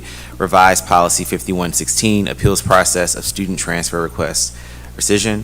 And then there's also a revised bylaw 9250, Legal Counsel. I just want to clarify for board members that when we have a bylaw that is up for revision, according to policy 9320, the first meeting is notice of the first reading. So this is notice. This is your notice that 9250 is up. The second meeting is actually going to be considered the first reading. So that's the first reader. And then the third meeting is the second reader and adoption or rejection of the policy. The committee voted unanimously to forward the policies to the full board, recommending that they be approved as first reader. On behalf of the Policy and Governance Committee, I move that the three policies be approved as first reader and the one policy, the bylaw, be recognized as being introduced for the next board meeting for first reader.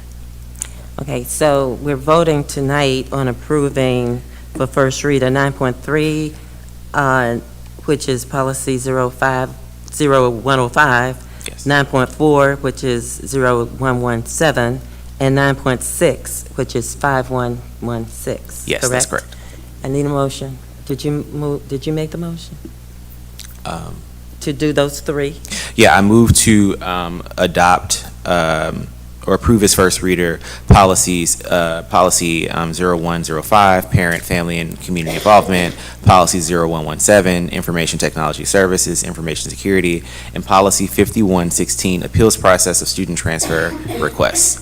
Thank you. So the motion on the floor is to approve 9.3, 9.4, and 9.6. I second. It's been moved and seconded by the student board member. It was seconded. Any discussion, board members? Seeing none, Ms. Lopez. Jesus. Mrs. Evans Stafford. Adam Stafford. Abstain. Oh, I'm not calling the roll yet. I thought you had your light on. Oh, I did. I didn't know if you were moving forward. No, it's discussion. Well, yes, for the PCAC, I'm sorry. This is for parent community. Yeah, it's different. Sorry, excuse parent- me, sorry about that. Thank you. Okay. I rescind that. Okay, so we take your light down. Any further discussion? Seeing none, Ms. Lopez, please call the roll. Mrs. Adam Stafford. Aye. Ms. Busa Strother. Aye. Mr. Briggs. Aye. Dr. Harris. Mr. Jackson. Aye. Dr. Sipra Miller. Aye.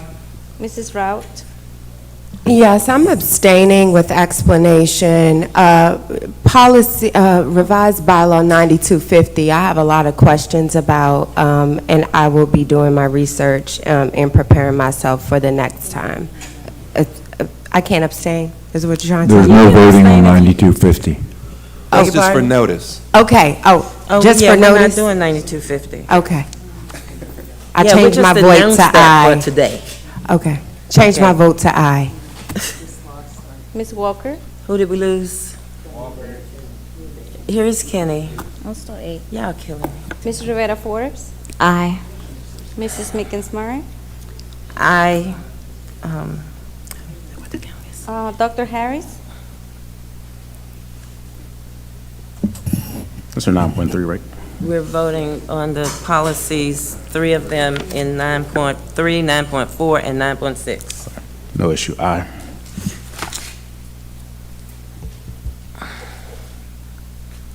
How many votes? do I have? 9. Okay, we have. The we vice don't have chair 9 just people walked sitting in. here. What do we? 1, 2, 3. You want to vote on 9? Ms. Walker. Okay. How many now, Mr. Fitzpatrick? 10. 10, okay, we have 10 votes in the affirmative, and the motion carries, is approved for policies 9.3, 9.4, 9.6 as first readers. All right, parliamentarian. We don't need to take a vote for him to make the notice, right? He made it. No, there's no voting on notice. Okay, thank you so much. All right. Moving right along, follow-up items. Follow-up items from the board meetings will be posted on board docs upon receipt. Motion to confirm actions taken in executive session. Motion not in order, Madam Chair. Okay, what do we do? What do you want me to do? Just ignore it. Just ignore it, okay. Don't put that on here anymore, people. Then we adjourn. Yes, ma'am. Okay, so, board members, we are adjourned. I need to take a motion though, right? I want to think. He said. You have a question, Madam President. Oh, my head hurts. Never mind. He said we don't need to do that. We do it at the next time. We need a motion to adjourn. I make a motion that we adjourn. Thank you. Second. Thank you, please. Call the roll, Ms. Lopez. I see no discussion. To adjourn. I've forgotten who, Vice Chair made the motion. There being no further business to come before the board, the meeting is adjourned. There being no further business coming before the board, the meeting is adjourned. We don't need a motion. Okay, we're going to have a Correct, lesson Madam with this President. board. Ms. Trainer lady, can you identify a time to do the